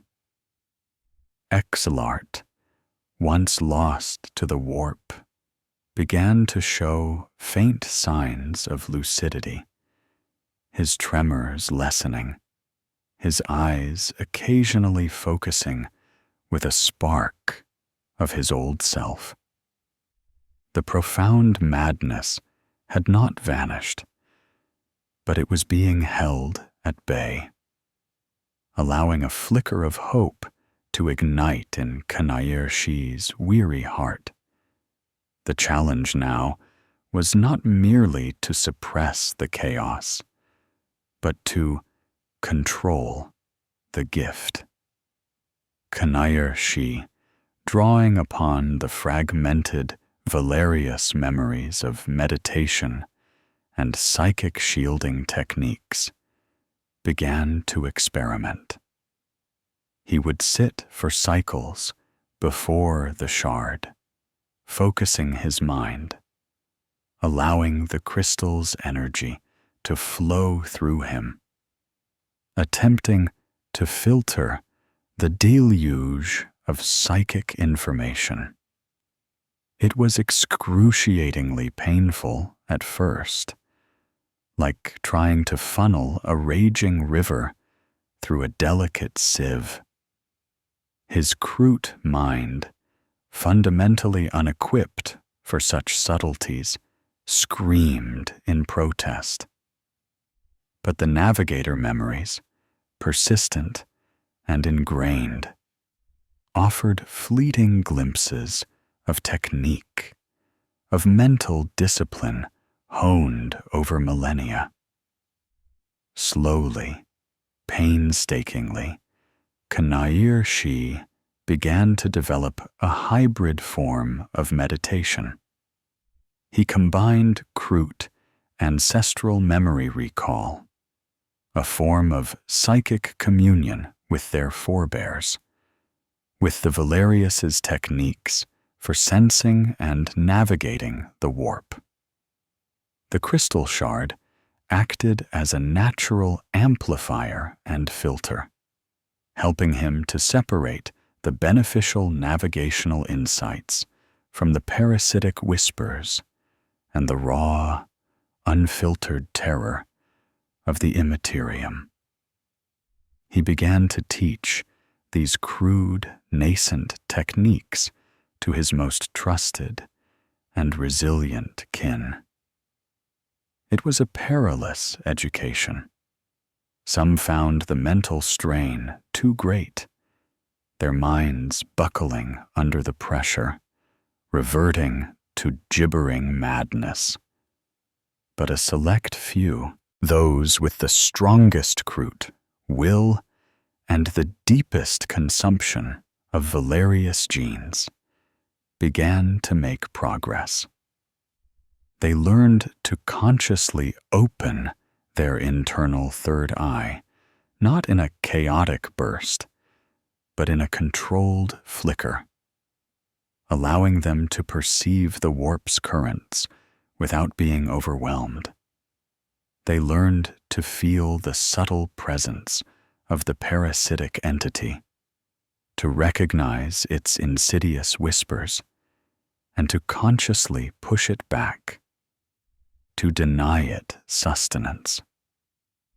The Kanair kin bond transformed.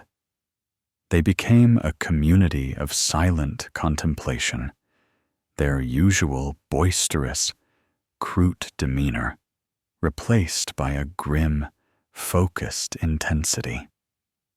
Their movements were cautious, their senses heightened, constantly aware of the invisible tides of the warp. During warp jumps, Kanair Shi, now aided by a small cohort of his psychically trained kin, could guide the Kroothawks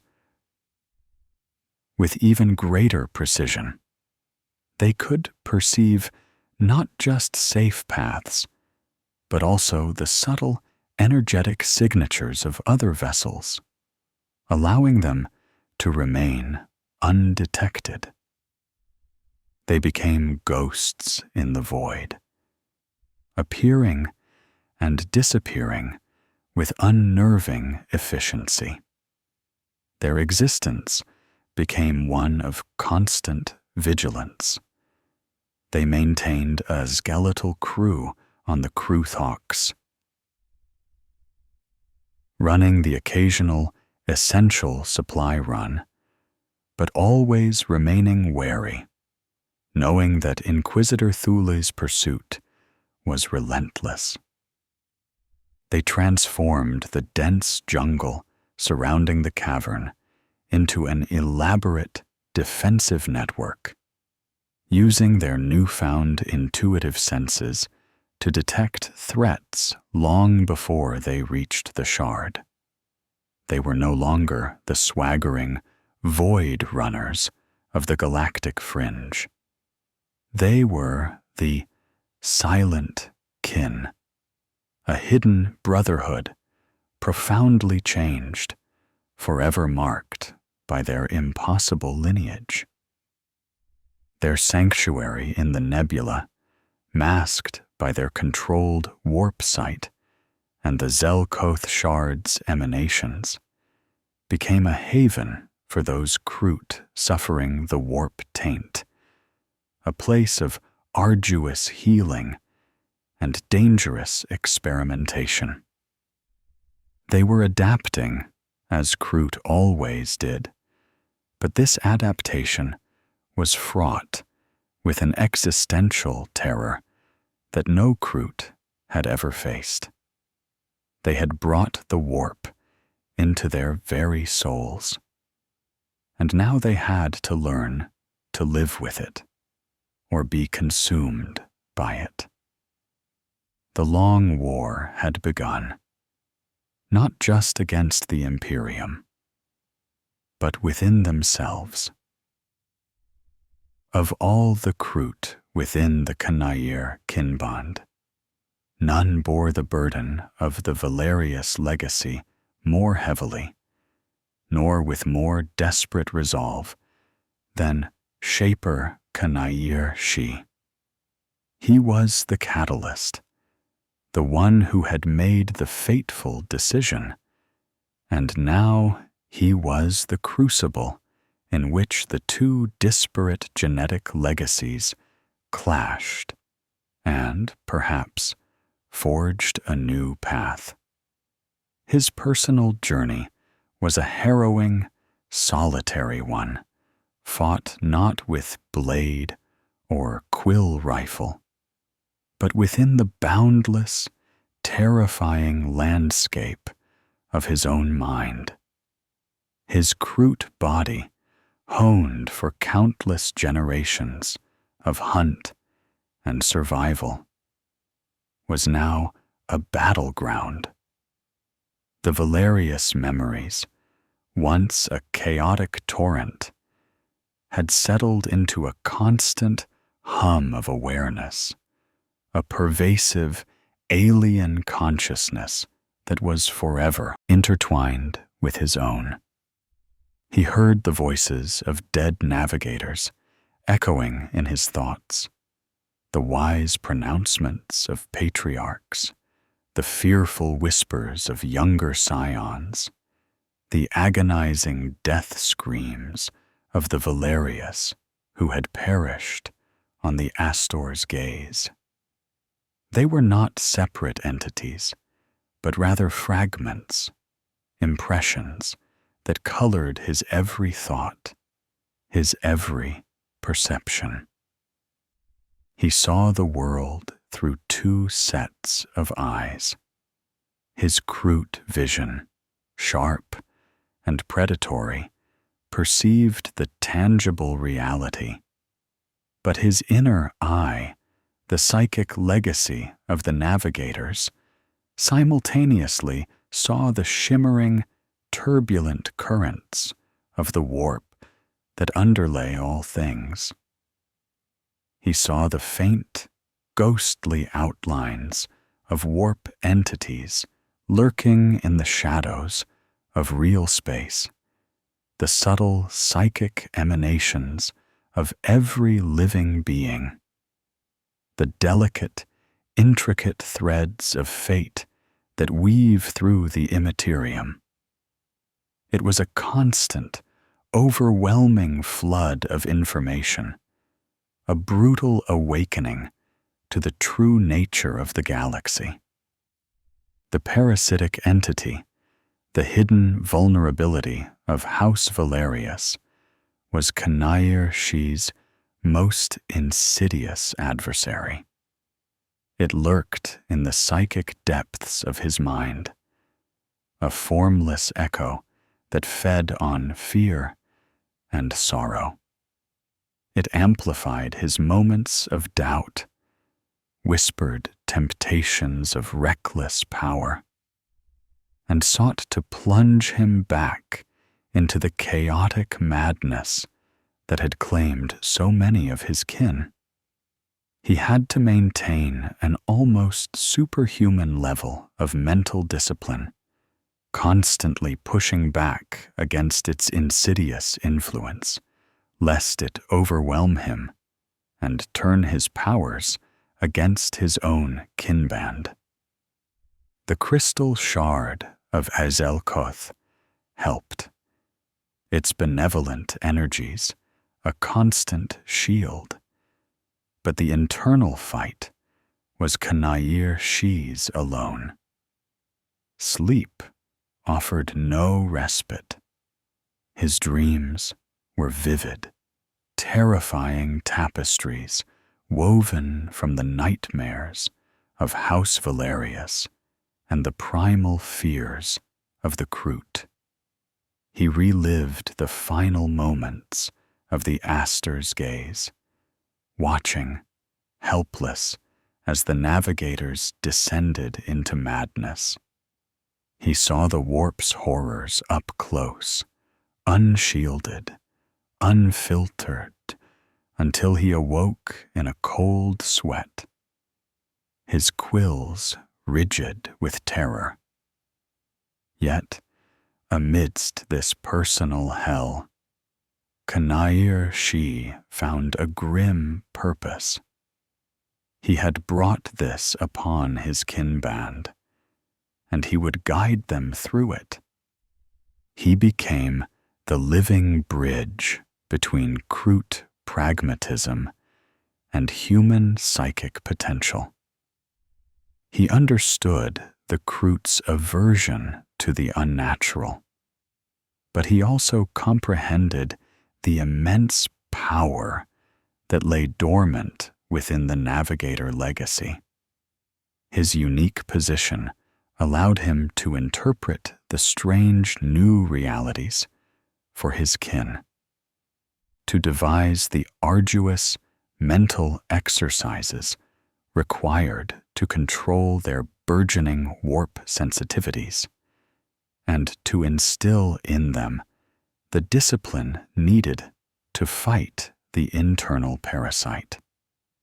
He taught them not just how to survive the warp, but how to instinctively understand it, to perceive its subtle ebbs and flows, to use it as a tool rather than be consumed by it. He sacrificed his own mental peace, constantly engaging with the psychic torment within him, to extract knowledge and forge understanding for his kin. He was a shaper in the truest sense, guiding his flock through an evolutionary leap that was as terrifying as it was profound. His burden was immense, a solitary weight carried in the depths of his mind. He rarely smiled, his gaze distant, haunted. His fellow Kroot respected him, feared him, and clung to him as their only hope. He was no longer just Kanair Shi, the daring shaper. He was the inner eye, the conduit, the sacrifice.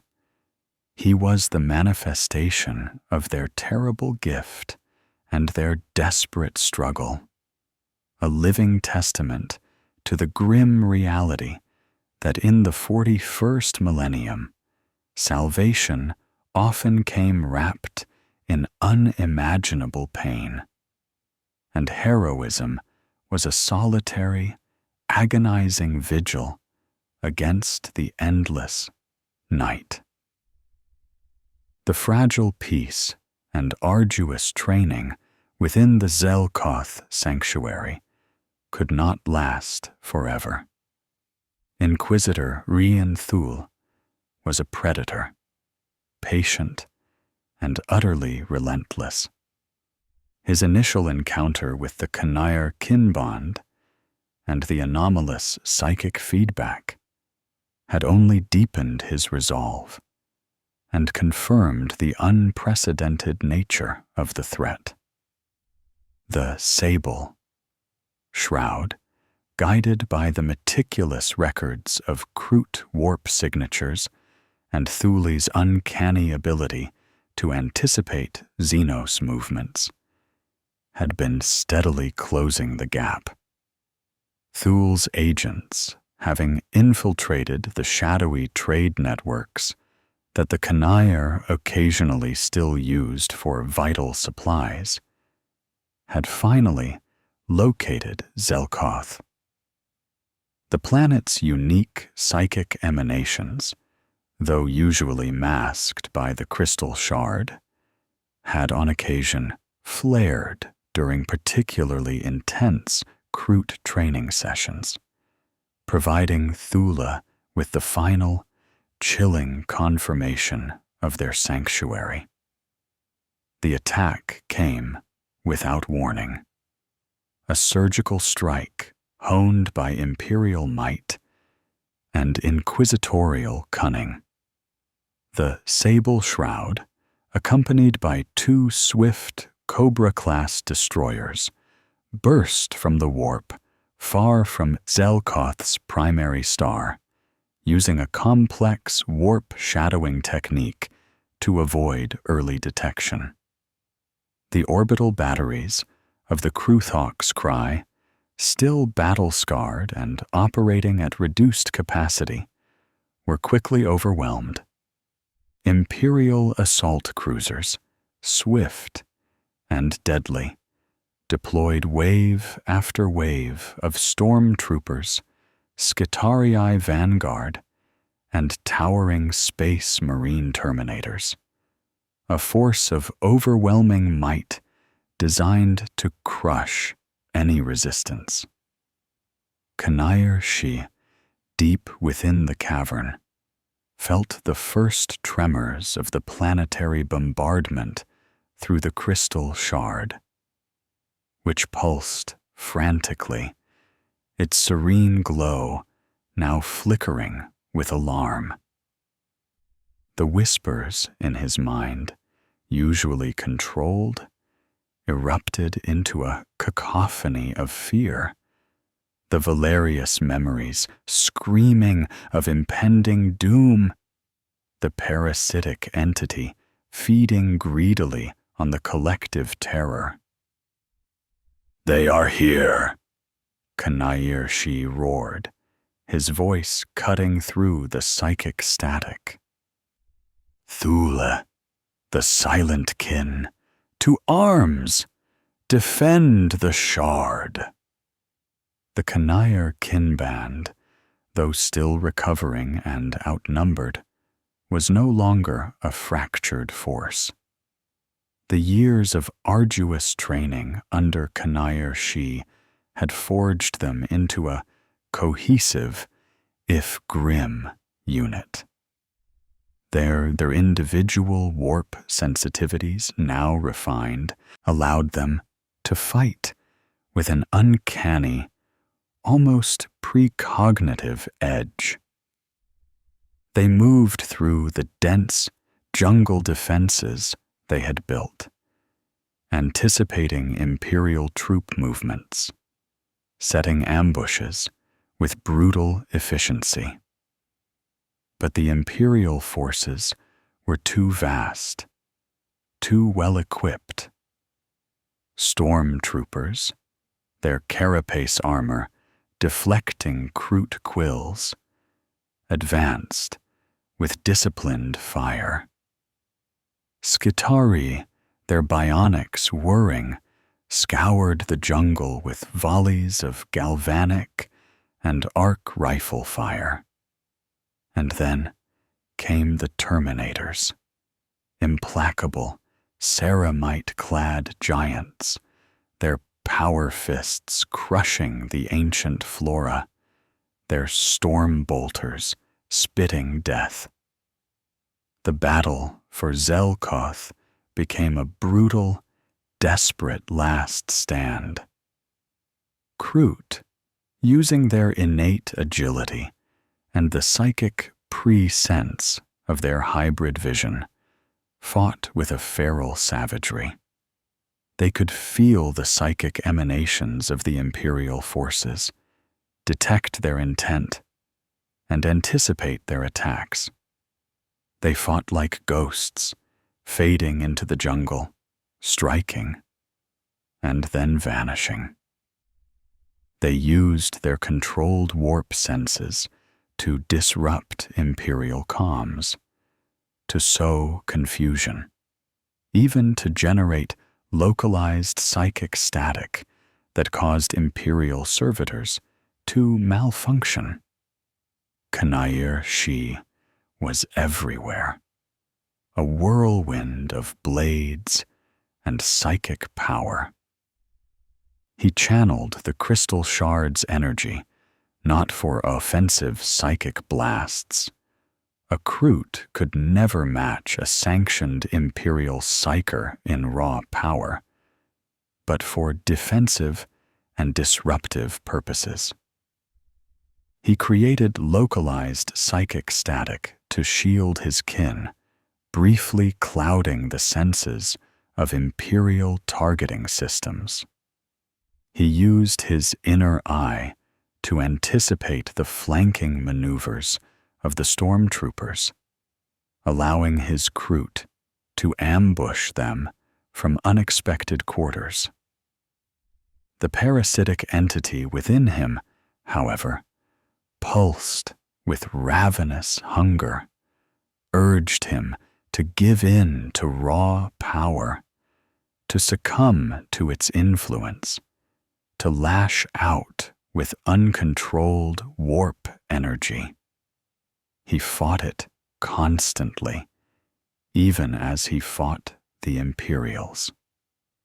Inside the cavern, a small detachment of Terminators and Inquisitor. Thule himself, flanked by his 2 remaining hooded adepts, made their final push towards the crystal shard. They blasted through the ancient Kroot defenses, leaving a trail of shattered stone and mangled Kroot bodies. As they entered the cavern, the crystal shard pulsed with a desperate, blinding light. Kanayir Shi stood before it, his body bruised and bleeding, but his eyes burning with an unyielding resolve.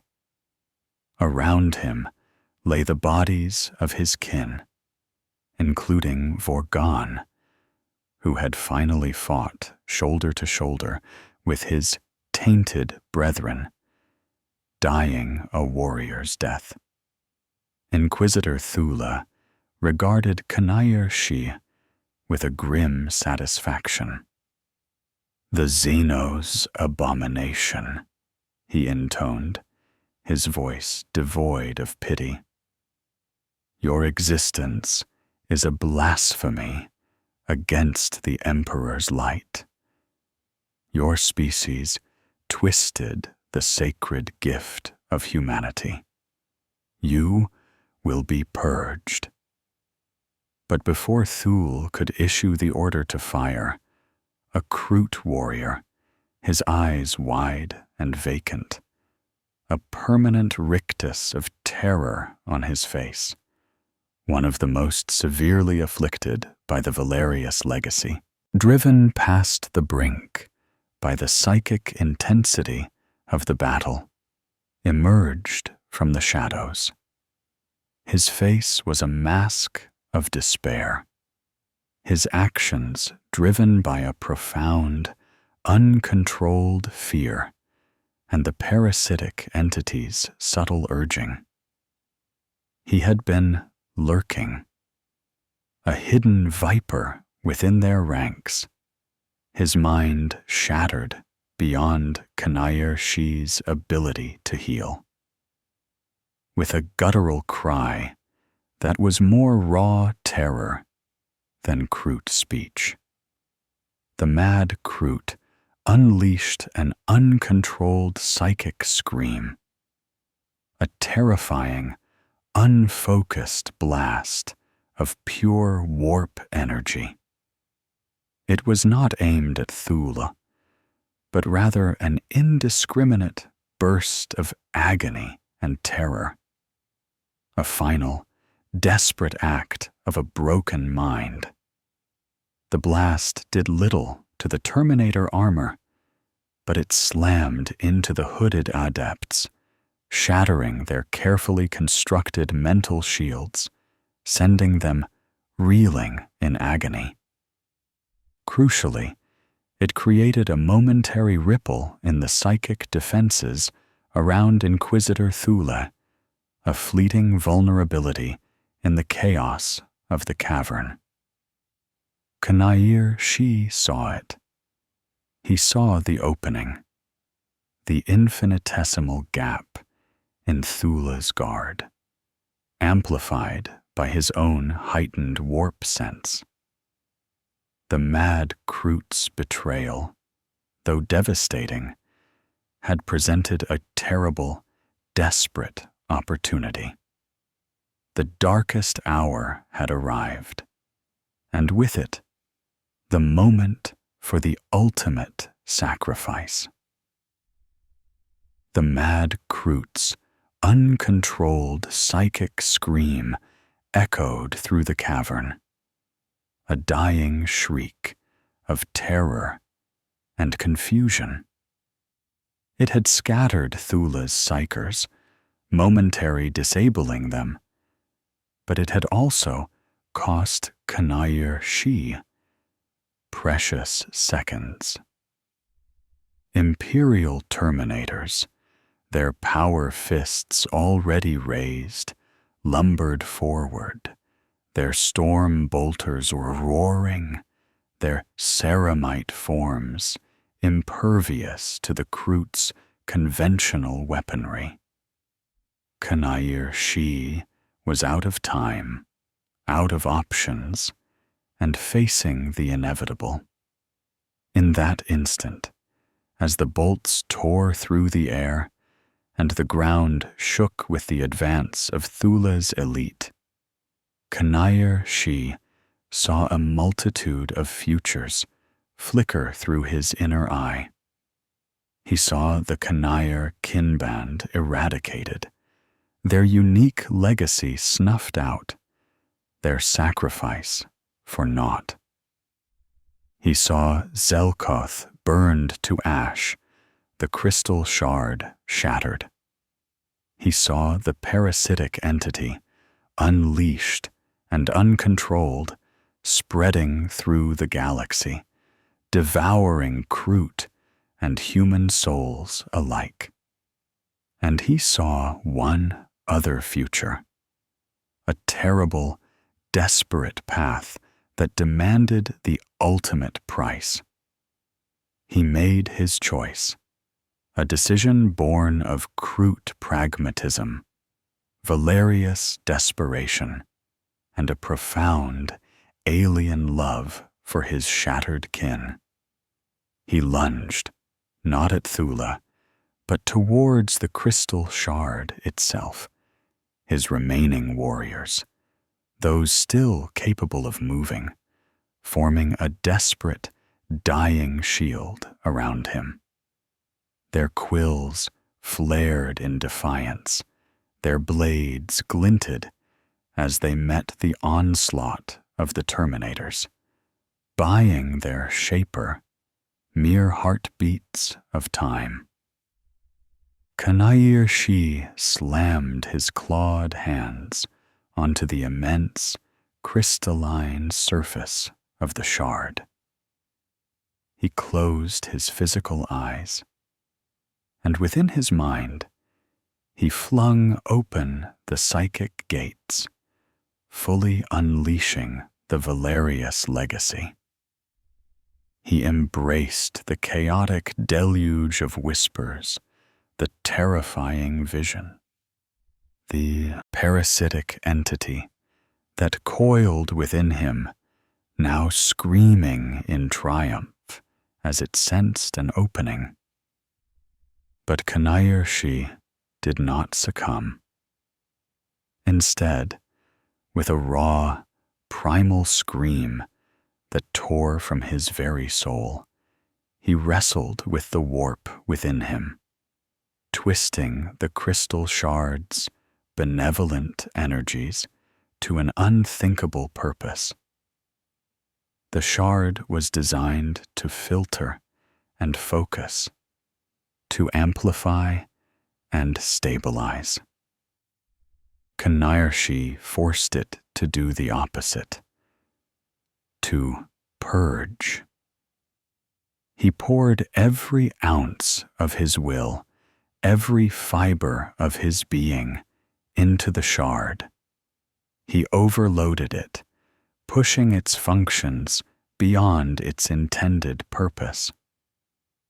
He used his unique hybrid mind, the Kroot's adaptive genetic potential, combined with the navigator's intimate knowledge of the warp, to force the shard to generate a localized anti-warp feedback loop, a violent, self-destructive cleansing wave.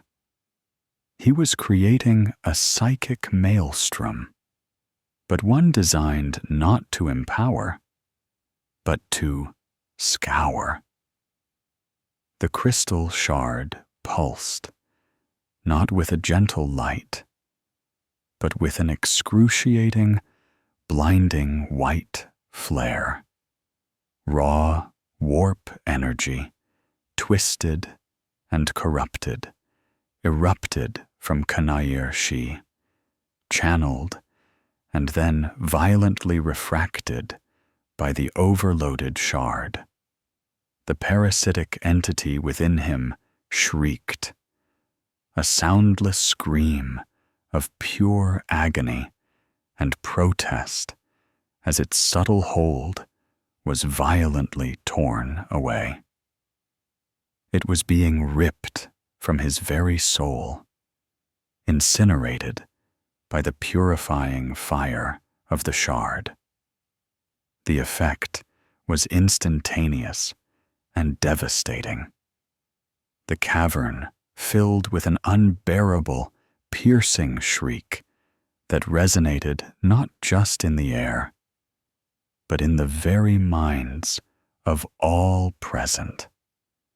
The Terminators faltered, their internal systems sputtering, their psi shields flickering under the assault of the utterly alien psychic feedback. Inquisitor Thula, caught in the heart of the maelstrom, felt his own mind recoil, his carefully constructed mental barriers threatening to collapse. He saw a brief, terrifying glimpse of the warp, raw and unfiltered, through the eyes of a dying Xenos. A vision that etched itself into his very soul. Then, the true horror unfolded. The energy pouring from the crystal shard intensified, becoming a localized warp anomaly, a miniature, controlled implosion of reality. It tore at the fabric of space-time within the cavern, sucking inwards with an unstoppable force. Imperial forces, caught in its grip, screamed as their bodies were unmade, dissolved into raw energy. The cavern walls themselves began to buckle, to vaporize. Kanayir Shi, standing at the heart of the maelstrom, remained resolute. He felt his own essence unraveling, his body dissolving into pure psychic energy, his mind shattering into a million fragments. The voices of Valerius screamed one last time, purged forever from his being. The parasitic entity gave one final, dying shriek as it was utterly annihilated. His last coherent thought was of his kinband, of the desperate hope for their future, of the terrible burden finally lifted. Be free, he whispered, as his form winked out of existence, consumed entirely by the localized warp anomaly. The anomaly pulsed one last, terrible time, then violently imploded, creating a momentary, localized warp rift that swallowed the entire cavern and everything within it. The section of the moon where the sanctuary once stood vanished, leaving behind a perfectly spherical, superheated crater of fused rock and vaporized matter. On board the Sable Shroud, Inquisitor Thula, his mind reeling from the psychic backlash, watched in stunned silence. His destroyers, caught too close to the localized warp rift, were rent apart, their hulls twisting into impossible geometries before vanishing.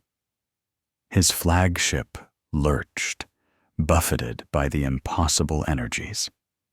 He had lost 2 vessels, most of his ground forces, and his primary target, the Kanayir Shaper, had eradicated himself and his psychic corruption in a final, incomprehensible act of self-immolation.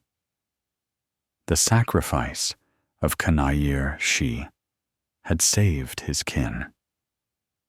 The overwhelming, destructive psychic purge had not only annihilated the immediate imperial threat and the insidious parasite, but it had also, in its final, cataclysmic burst, scoured the most dangerous, uncontrolled warp aspects from the remaining Kanayir kinband.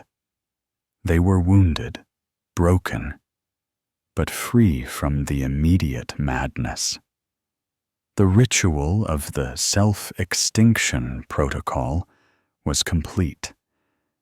A Pyrrhic victory born of a Shaper's final, desperate act. The aftermath of Kanayir Shi's sacrifice was a grim, silent landscape of void and sorrow. The Kroot hawks, Cry, heavily damaged but miraculously spared from the localized warp implosion, drifted aimlessly in Zelkoth's orbit, a spectral witness to the cataclysm below. Its surviving crew, a mere fraction of the once proud kinband, were in shock, their minds reeling from the psychic feedback of their Shaper's final, desperate act. Their unique warp sensitivities, once a chaotic, overwhelming force, were now largely suppressed. The agonizing whispers had subsided, replaced by a profound, pervasive silence. The constant, gnawing dread, the fragmented visions, the incessant fear, all were gone. Kanayir Shi's self-immolation, a brutal act of psychic surgery, had successfully excised the valerious parasitic entity and the most dangerous, uncontrolled aspects of the human navigator legacy from their collective consciousness. What remained was an echo, a subtle, intuitive edge. They still possessed an innate feel for the warp, a precognitive flicker that allowed for quick, instinctive judgments in void combat or navigation. But it was no longer a conscious, overwhelming sight. It was a background process, an instinct refined, not a power to be wielded.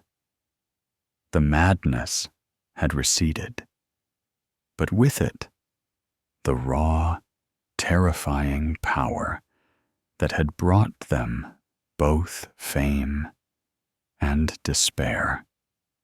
The surviving Kanayir were few, perhaps a third of their former strength.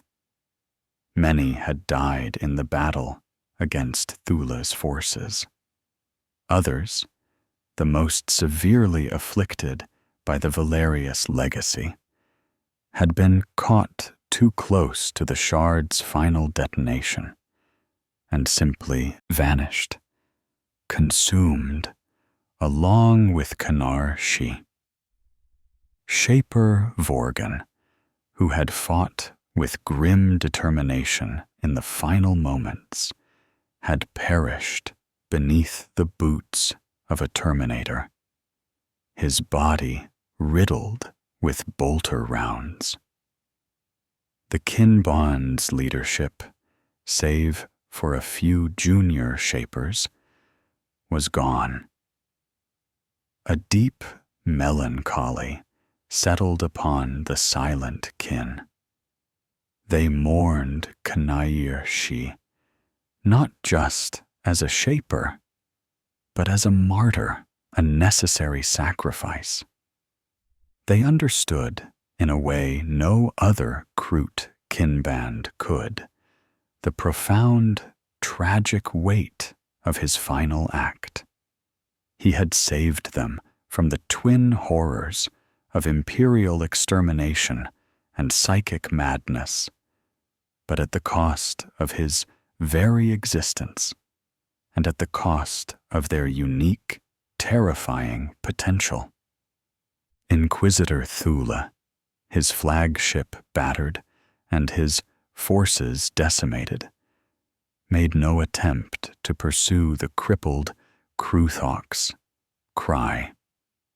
The psychic backlash from Kanair Shi's self-extinction had been too profound, too alien, even for his hardened mind.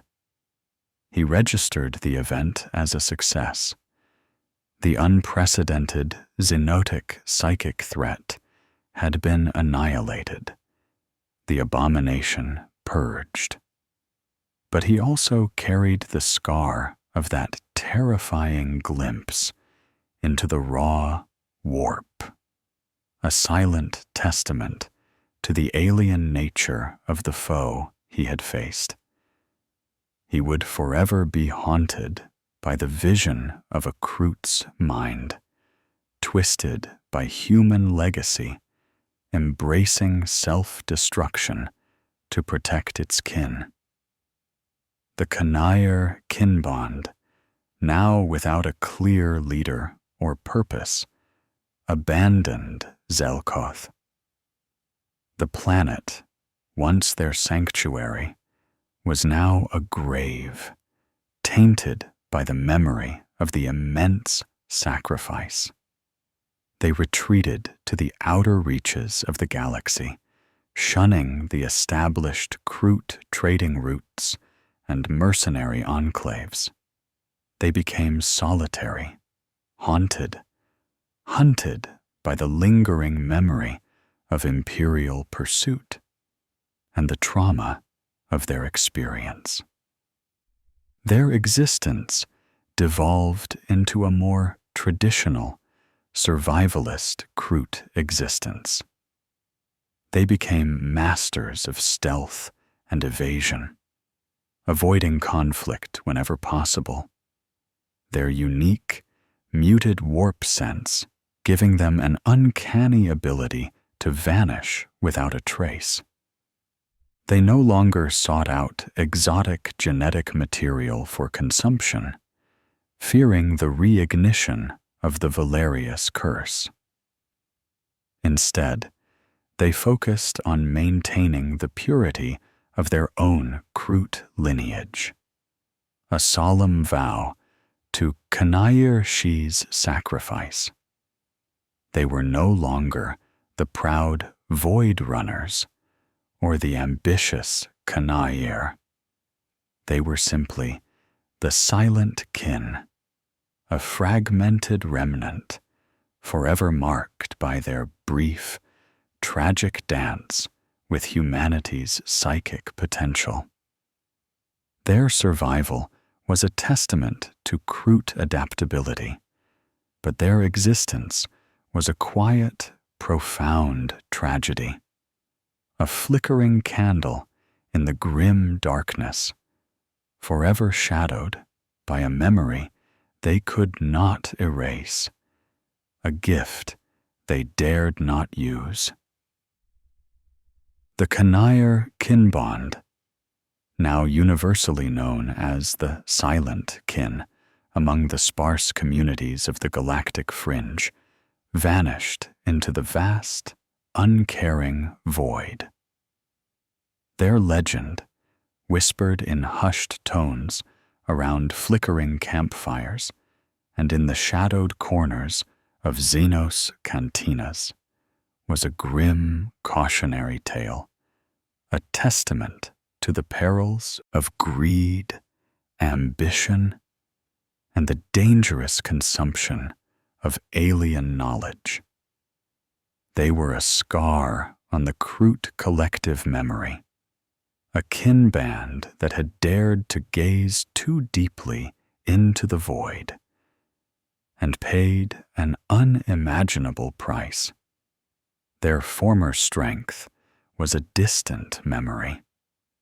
Reduced to a nomadic, fragmented existence, the silent kin now consisted of small, isolated family units, each fiercely independent, yet bound by the invisible threads of their shared trauma.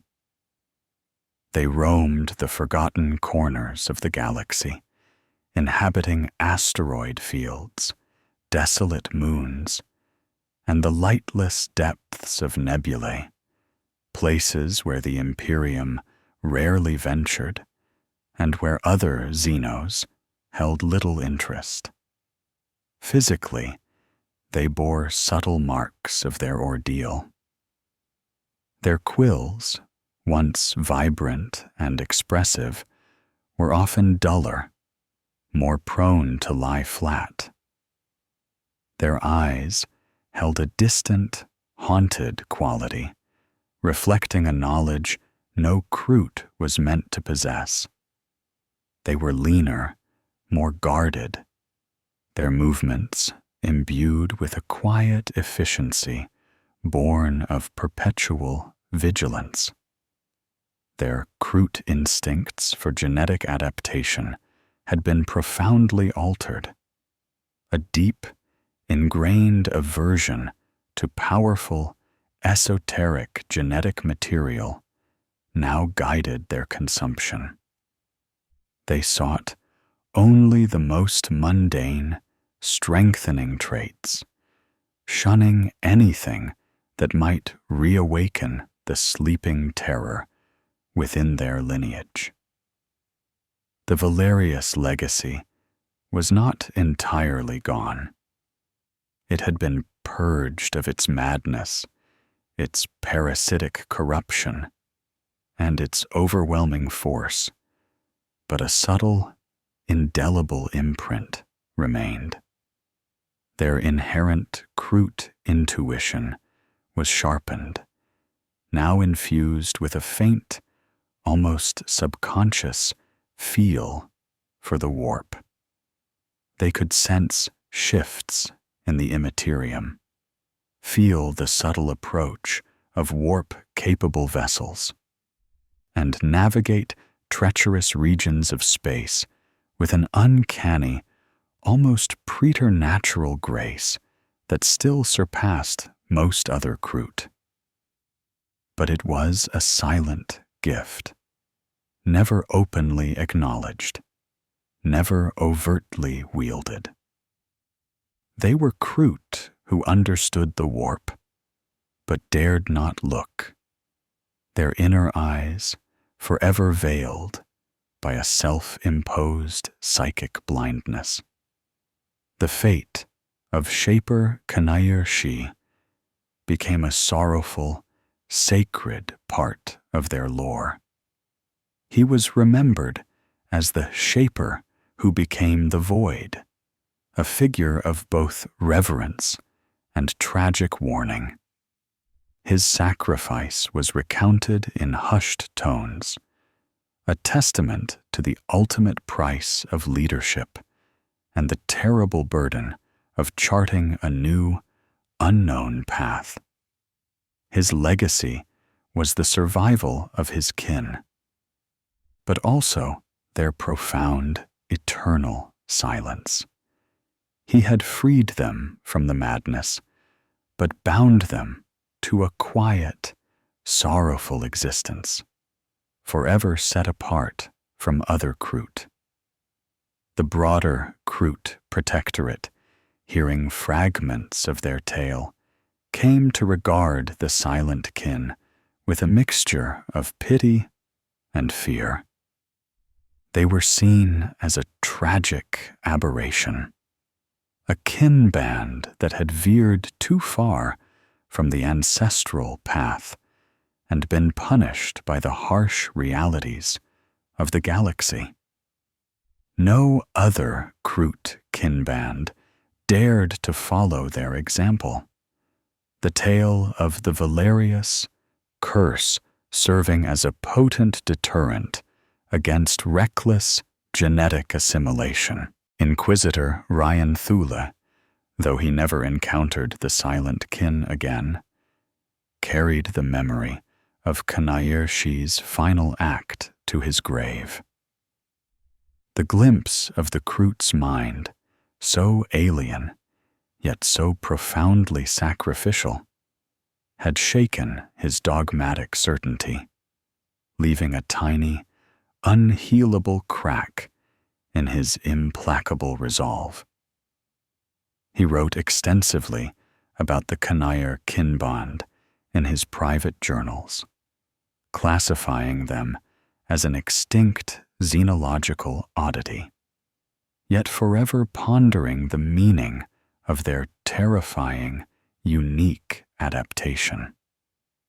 The Silent Kin endured, a living paradox in the grim darkness of the 41st millennium. They were Kroot, who bore the unseen mark of humanity, forever touched by a psychic potential they now strove to deny. Their story was a stark reminder that in a galaxy of endless war and unforgiving evolution, even the most pragmatic adaptations could lead to the most profound tragedies, and that some knowledge, no matter how advantageous, came with a curse that echoed through the very essence of a species. They were the inheritors of a human secret, living proof of a Kroot sacrifice, forever navigating the shadows, their silence a monument to a terrible gift.